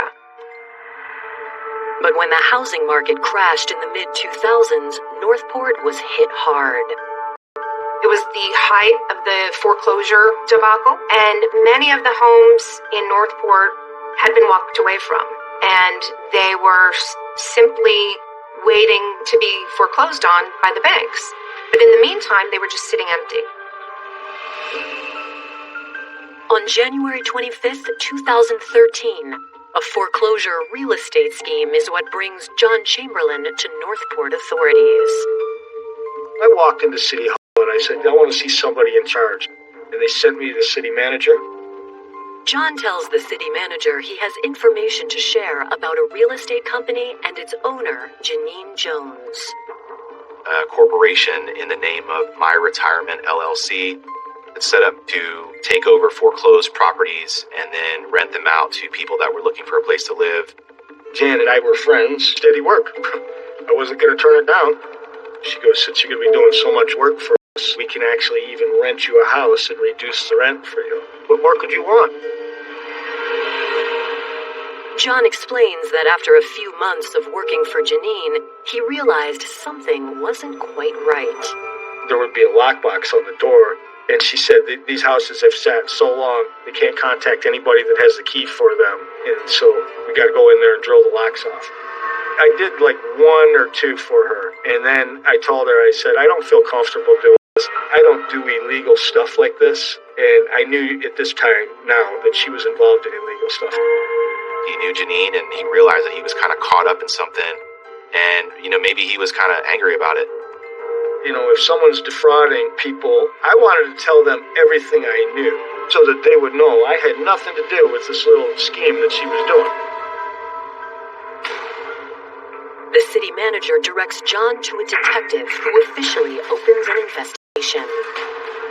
They took me in a room, closed everything off, and put me on camera.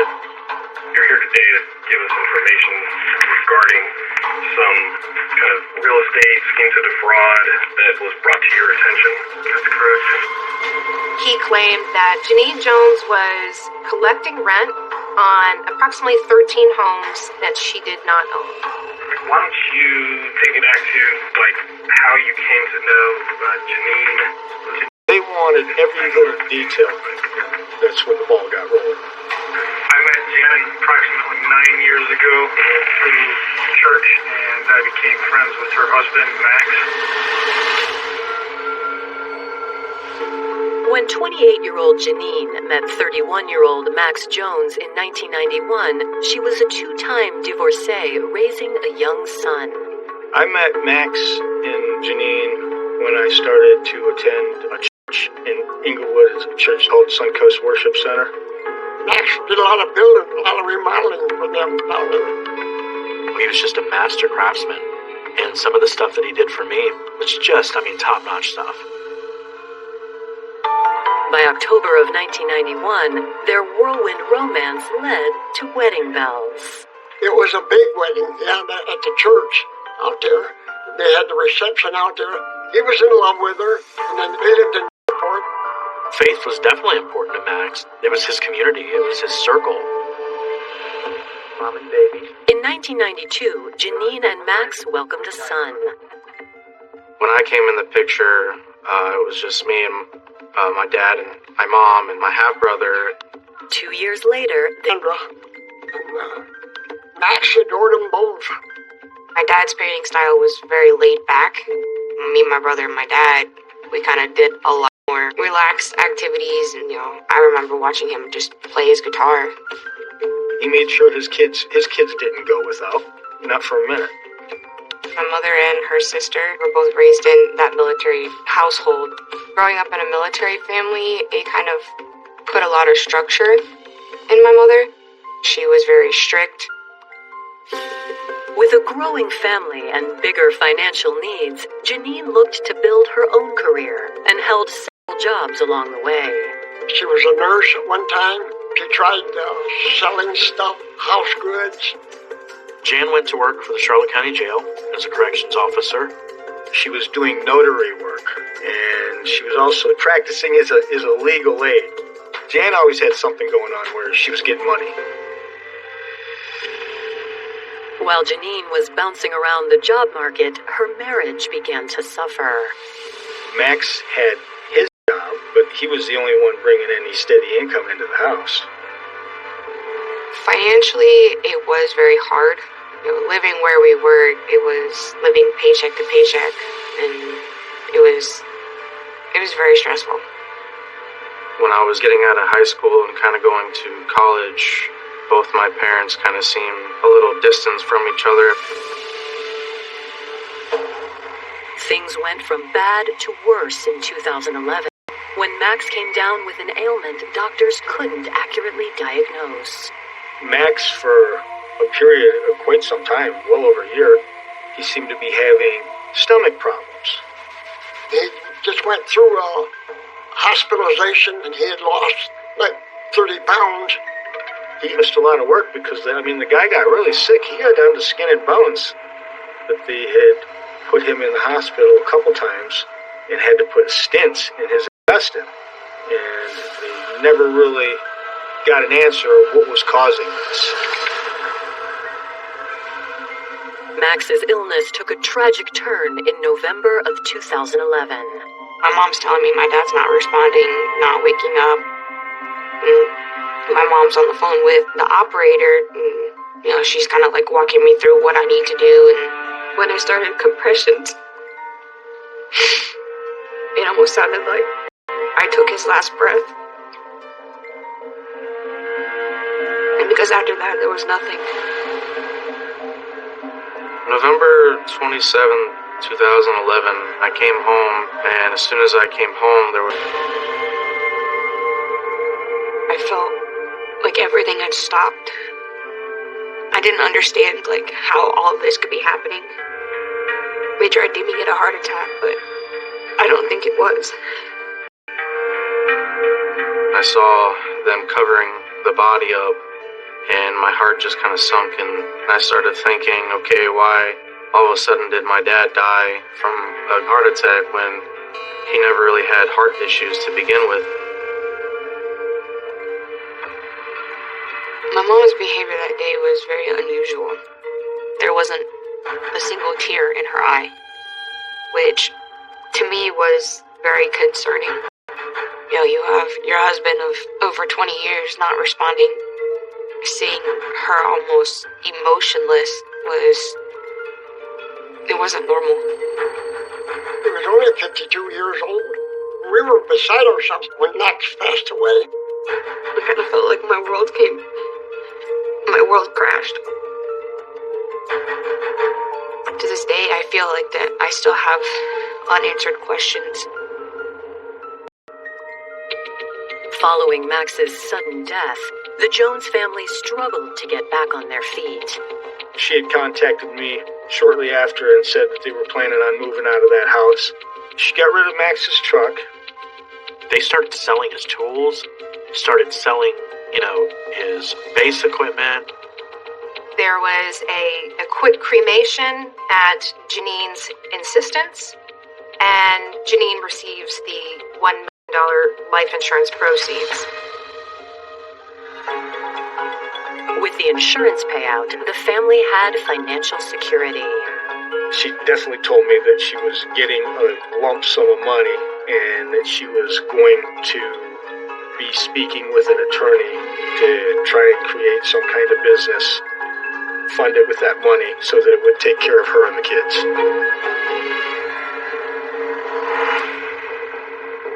Now, John Chamberlain tells police this second chance is built on fraud. He says Janine has been stealing foreclosed houses and renting them to unsuspecting tenants. I said, Jan, you're going to go to jail for that. You know, I said, that's illegal. I said, that house does not belong to you. As John gives details about Janine's scam, the detective realizes the name Janine Jones is not new to him. Janine Jones was already on the radar of Northport Police Department. They had heard the whispers of Janine. He comes up in this fraud investigation. Their interest was piqued. Coming up, sordid new details come to light. She was fired because she had some affair going with an inmate. And the alleged real estate scam leads to a murder investigation. He said, listen, this is a very important case. It's going to probably be one of the biggest cases that you do in your career.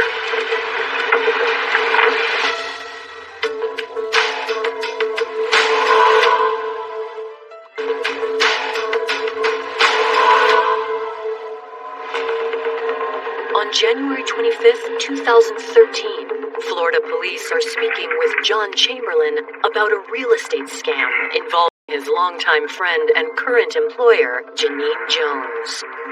Police wonder if this new case against Janine might provide insights into the mysterious death of her husband 2 years earlier.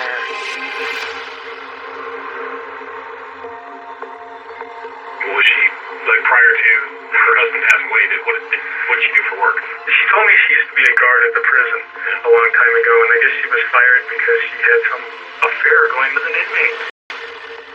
The affair, that tore Max up. He was really shaken by that.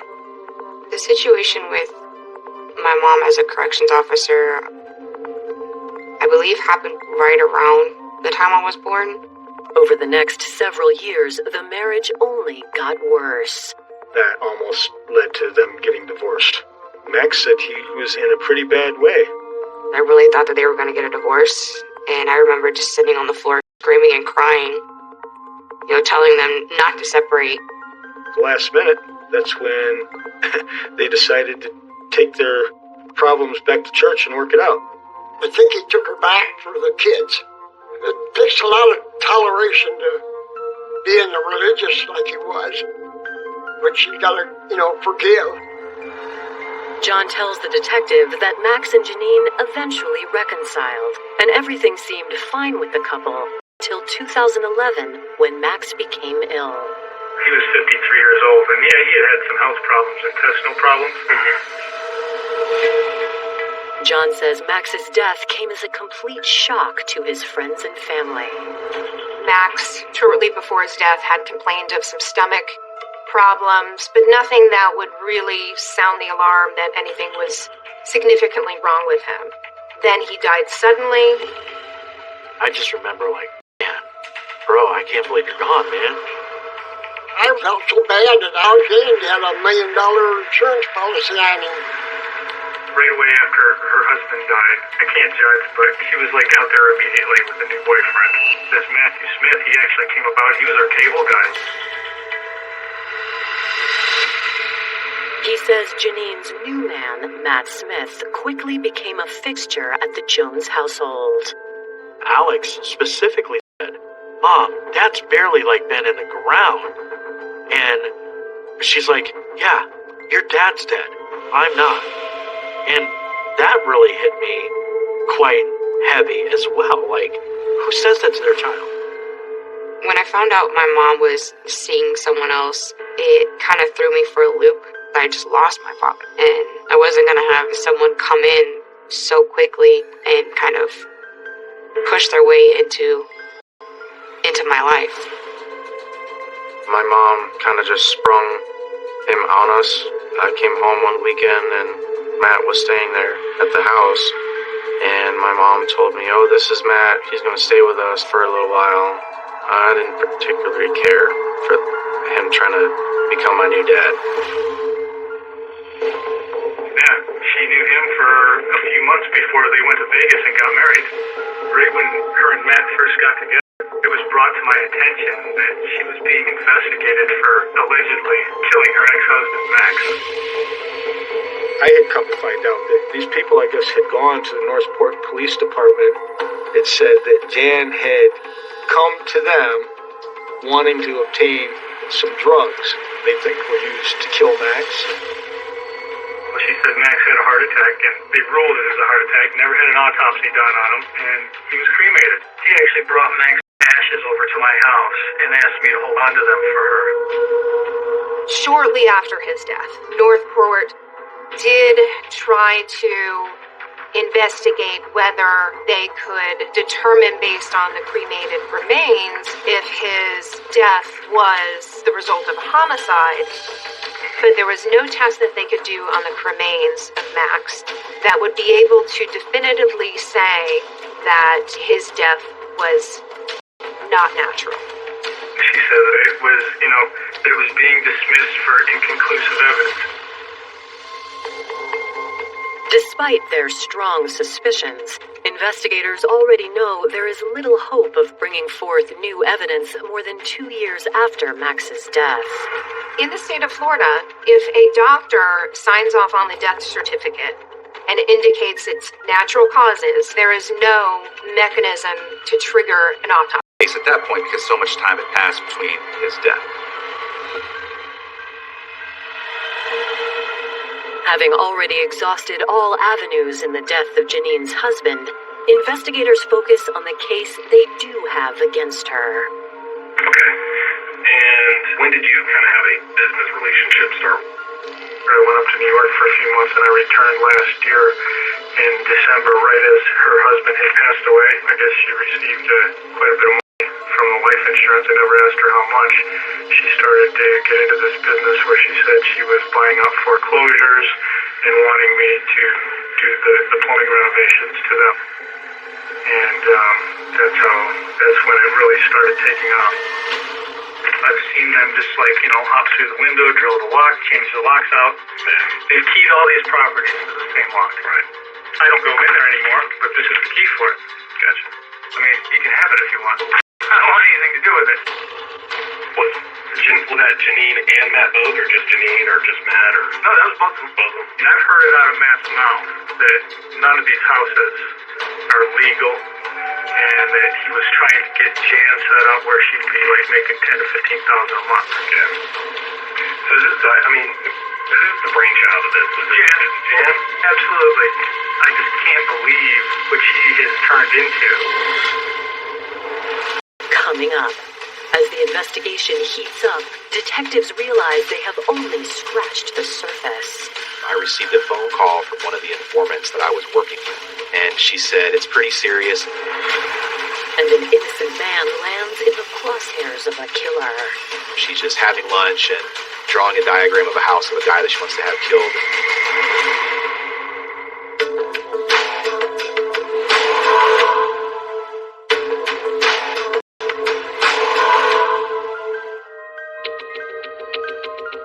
2 years after the death of Max Jones, Florida police are investigating new allegations involving his widow, Janine.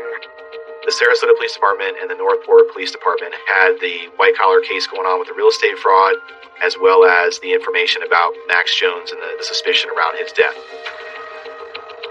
With an investigation into her housing scheme officially underway, Detective Stewartson contacts John Chamberlain for a follow-up interview. They were forming a case against Jan, that there were a lot of loopholes and that this was a tricky case. They wanted to know everything that I knew, which I gladly told them. John tells the investigator things came to a head when homeowners started to discover the scam. I told them, they said, we rent this house from Jan Jones. While I was over there working one time, they told me that they were trying to contact Jan And so I gave her the cell number, and probably about a half hour later, I got a phone call from Jan. She was livid. John says right then and there he knew something wasn't right. He began talking to the other tenants, and just the mere fact that he was questioning them caused Janine to go into a tailspin. She was mad because she didn't want anybody to be able to trace anything back to her. That's what it was. So she had a little burner phone that she would give the number to her rental people. And I said to myself, I'm thinking, well, if everything's on the up and up, it's like, why would you need to do something like that? John says tensions only escalated after Janine's outburst, and she decided to renege on her offer to provide John's living arrangements. She said, okay, well, you need to get the hell out of my house. Within 3 days after, of us getting in this little tiff, she sent Matt over to my house to put a certified eviction notice on my door. John and Matt came to blows in the front yard. I pushed him, and he went on his ass and rolled down the driveway. He came up there screaming and hollering at me that he was going to kick my rear end and throw me out of here and all this other stuff. After the follow-up interview with John, Detective Stewartson begins digging deeper into Janine's schemes. Detective Stewartson located the actual owners of these homes. He did title searches, he examined the signatures and interviewed the owners to determine whether those signatures were in fact theirs or forged. Detective Stewartson discovers that Janine's fraud is quite extensive. We found that for several of those homes, she fraudulently forged the deeds. Some of the names that were reflected on the titles weren't the signatures of those respective owners. She was going down to the tax assessor's office, and she was providing them with a quitclaim deed to the property, but forging the person that was in foreclosure. She was dumping money into these houses, so who wouldn't think she owned them? As detectives continue to compile evidence to implicate Janine in the real estate fraud case, they get an unexpected phone call that turns the investigation. This informant gave me some information that they knew somebody wanting to report something very serious, and I want to put this person, known as Becky, in touch with you. Is it okay if I have her call you? And I said yes. Within 10 minutes, my phone rang, and it was Becky. She was nervous, but she explained to me that she had a friend in Northport that made a comment to her that she wanted to have somebody murdered. Becky says the conspirator's name is Janine Jones. I remember the phone call vividly. Of course, I was thinking, no way, I can't, I'm going to have to look into this. So the police department, their surveillance unit was set up. Our surveillance really consisted of what we would call rolling drive-bys, where we're going to use undercover vehicles and just kind of go by their houses. What our department's going to ask of Becky is to try to use her to set up controlled calls and pretty much be a CI, confidential informant, to see just how real this claim is. On February 20th, 2013, the police set up an undercover sting. We did give Becky audio and video equipment, small covert type items, and it was a video recorded meeting. Becky would meet up with Janine at the Sweet Tomatoes in Sarasota to go over the plan. And the alleged hitman would call them and have a conversation with Janine. At this time, Janine tells Becky the intended target is John Chamberlain. You said 25. Can you say that in the...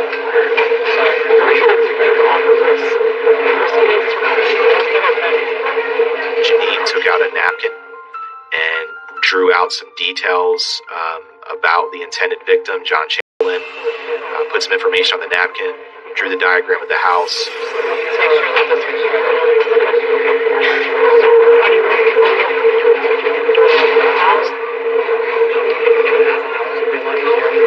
She had a deadline. She wanted this done when she was on a cruise. So, and she also had the deadline of the eviction hearing, which was February 27th.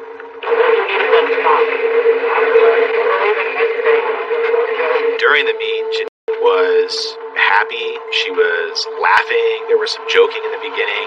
She's just having lunch and drawing a diagram of a house of a guy that she wants to have killed and sort of acting like it's not that big of a deal. Coming up. Because we weren't sure how deep that Janine would commit to the deal. And the stakes couldn't be higher. And I was really concerned about was if I mess up, this might cost somebody their life.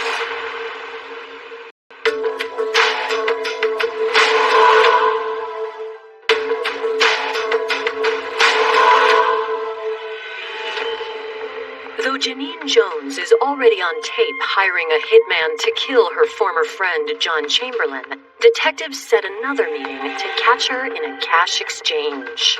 Becky and Janine had decided to meet in a shopping center parking lot on the 25th, and this particular parking lot was near John Chamberlain's house. I talked with Detective Armstrong, and I remember he said, listen, this is a very important case. It's going to probably be one of the biggest cases that you do in your career, and you have the opportunity to do it if you want. And if you handle these 5 things that I tell you to handle, we can bring this case home. On February 25th, 2013, Patrolman Harris is given very specific instructions as he and Becky assume their position. The 5 things that I needed to do to make this case be successful is 1, I needed to get a picture of John Chamberlain from Janine. 2, I needed to have Janine show me where John Chamberlain lives. 3, I needed to have Janine tell me how she wanted the murder committed. The 4th thing was I needed to negotiate a price for this hit. The 5th thing was to collect money for it. Anything can happen during an undercover transaction. I was really concerned about if I mess up, this might cost somebody their life. With the trap set, Becky initiates the meeting with Janine. Hello. How you doing? How are you? I'm doing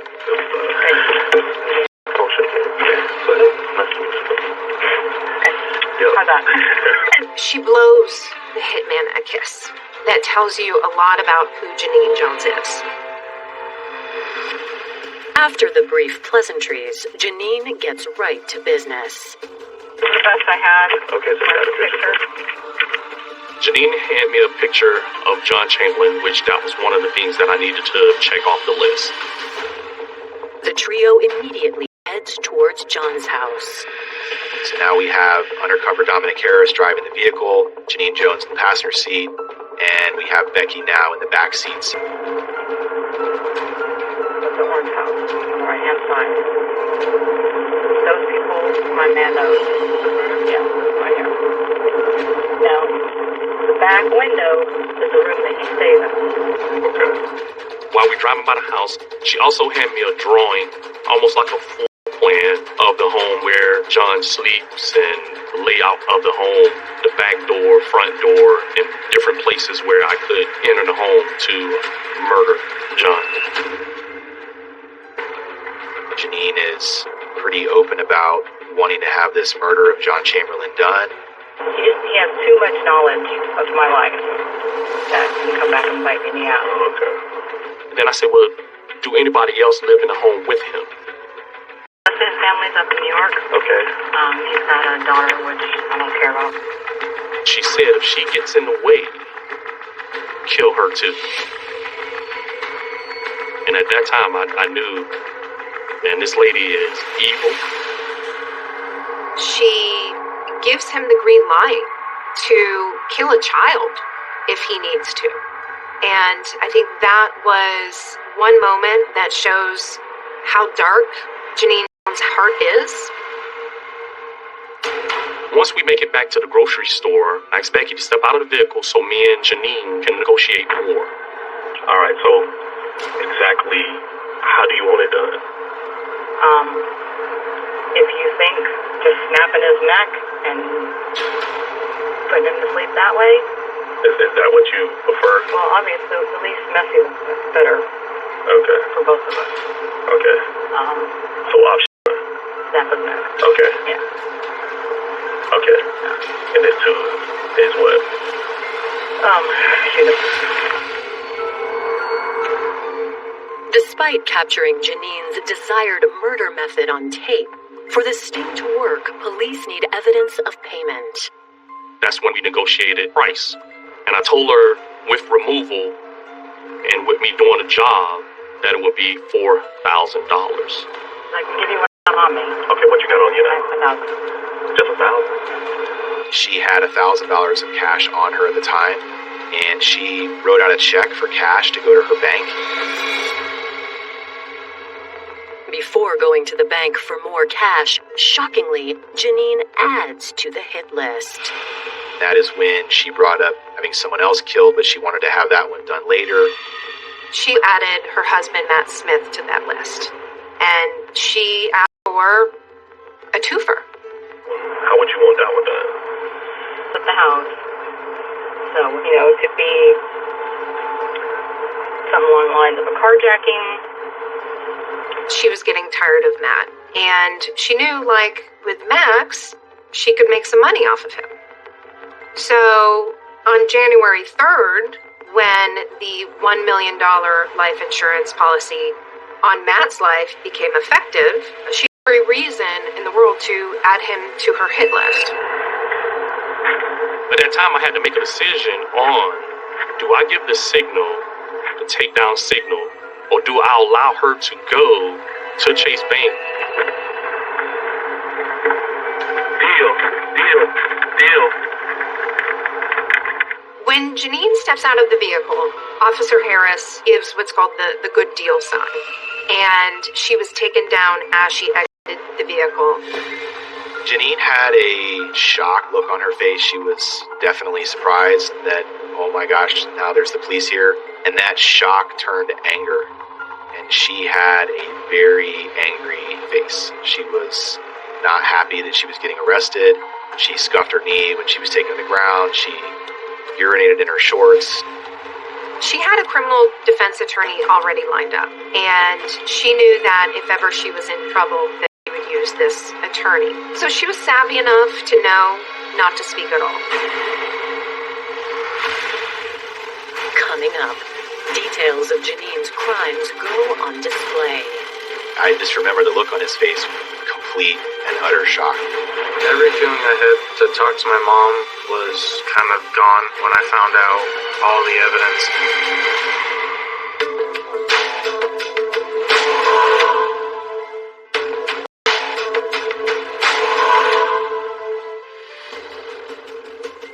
After a successful sting operation by Sarasota police on February 25th, 2013, 51-year-old Janine Jones sits in custody for soliciting a hitman to kill her friend John Chamberlain and her husband Matt Smith.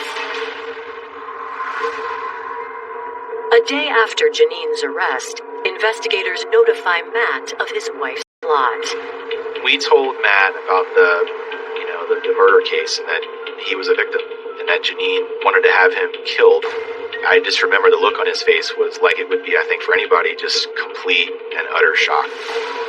Though Matt was almost the victim of a murder, investigators have reason to believe he was in on Janine's real estate scheme. When police question him about the fraud allegations, his demeanor quickly shifts. Matt did not want to speak with them, and he just shut down. So that made me suspicious about his involvement. Police leave Matt for the time being and work to solidify their case against him. It took a while for the real estate charges to come forward because there was a lot of investigation that had to be done. After a few weeks of digging, police have enough information to arrest Matt Smith for real estate fraud. fraud. Matt Smith was arrested on March 15th of 2013. He faces charges of multiple counts of burglary and scheming to defraud. Despite the charges against him, Matt Smith doesn't admit to anything.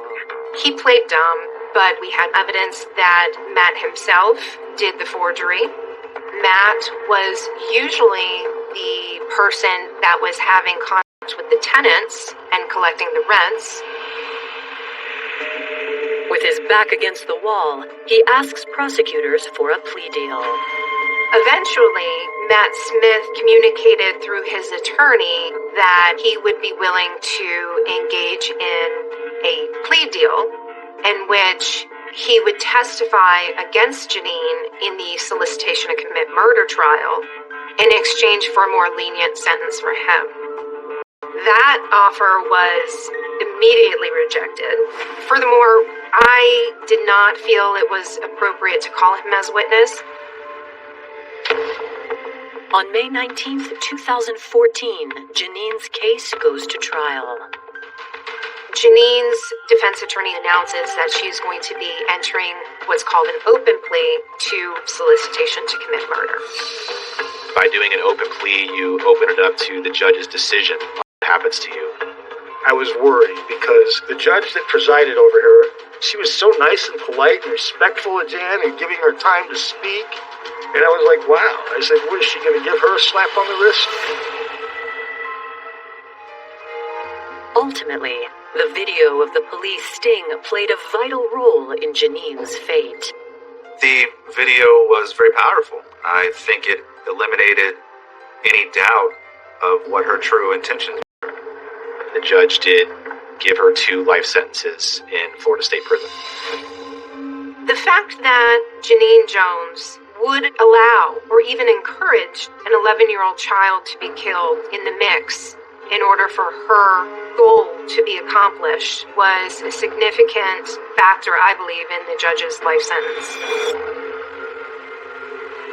Janine is also convicted of occupational license fraud for the real estate scheme. The judge was pretty much smiling at her as she gave her that sentence, too. So I was like, way to go. If I were to pinpoint anything why Jan would have snapped, I guess it would have to be just her love of money. Janine was never charged in the death of her late husband, Max Jones. But in the end, his friends and family still feel a sense of vindication for what they believe happened to him. At Jan's sentencing, I actually sat next to Max's father while they were reading the sentencing off to Jan. And when they were reading the sentencing, his father turned to my side and grabbed my arm and said, "Thank you for getting justice for my boy." She deserves what she got. We all said, well, somehow Max got justice. Every feeling I had to talk to my mom was kind of gone. I found out all the evidence. I had no respect left for her, and it just kind of went away. I think the most thing I miss about my dad being around is for him to tell me he's proud of me.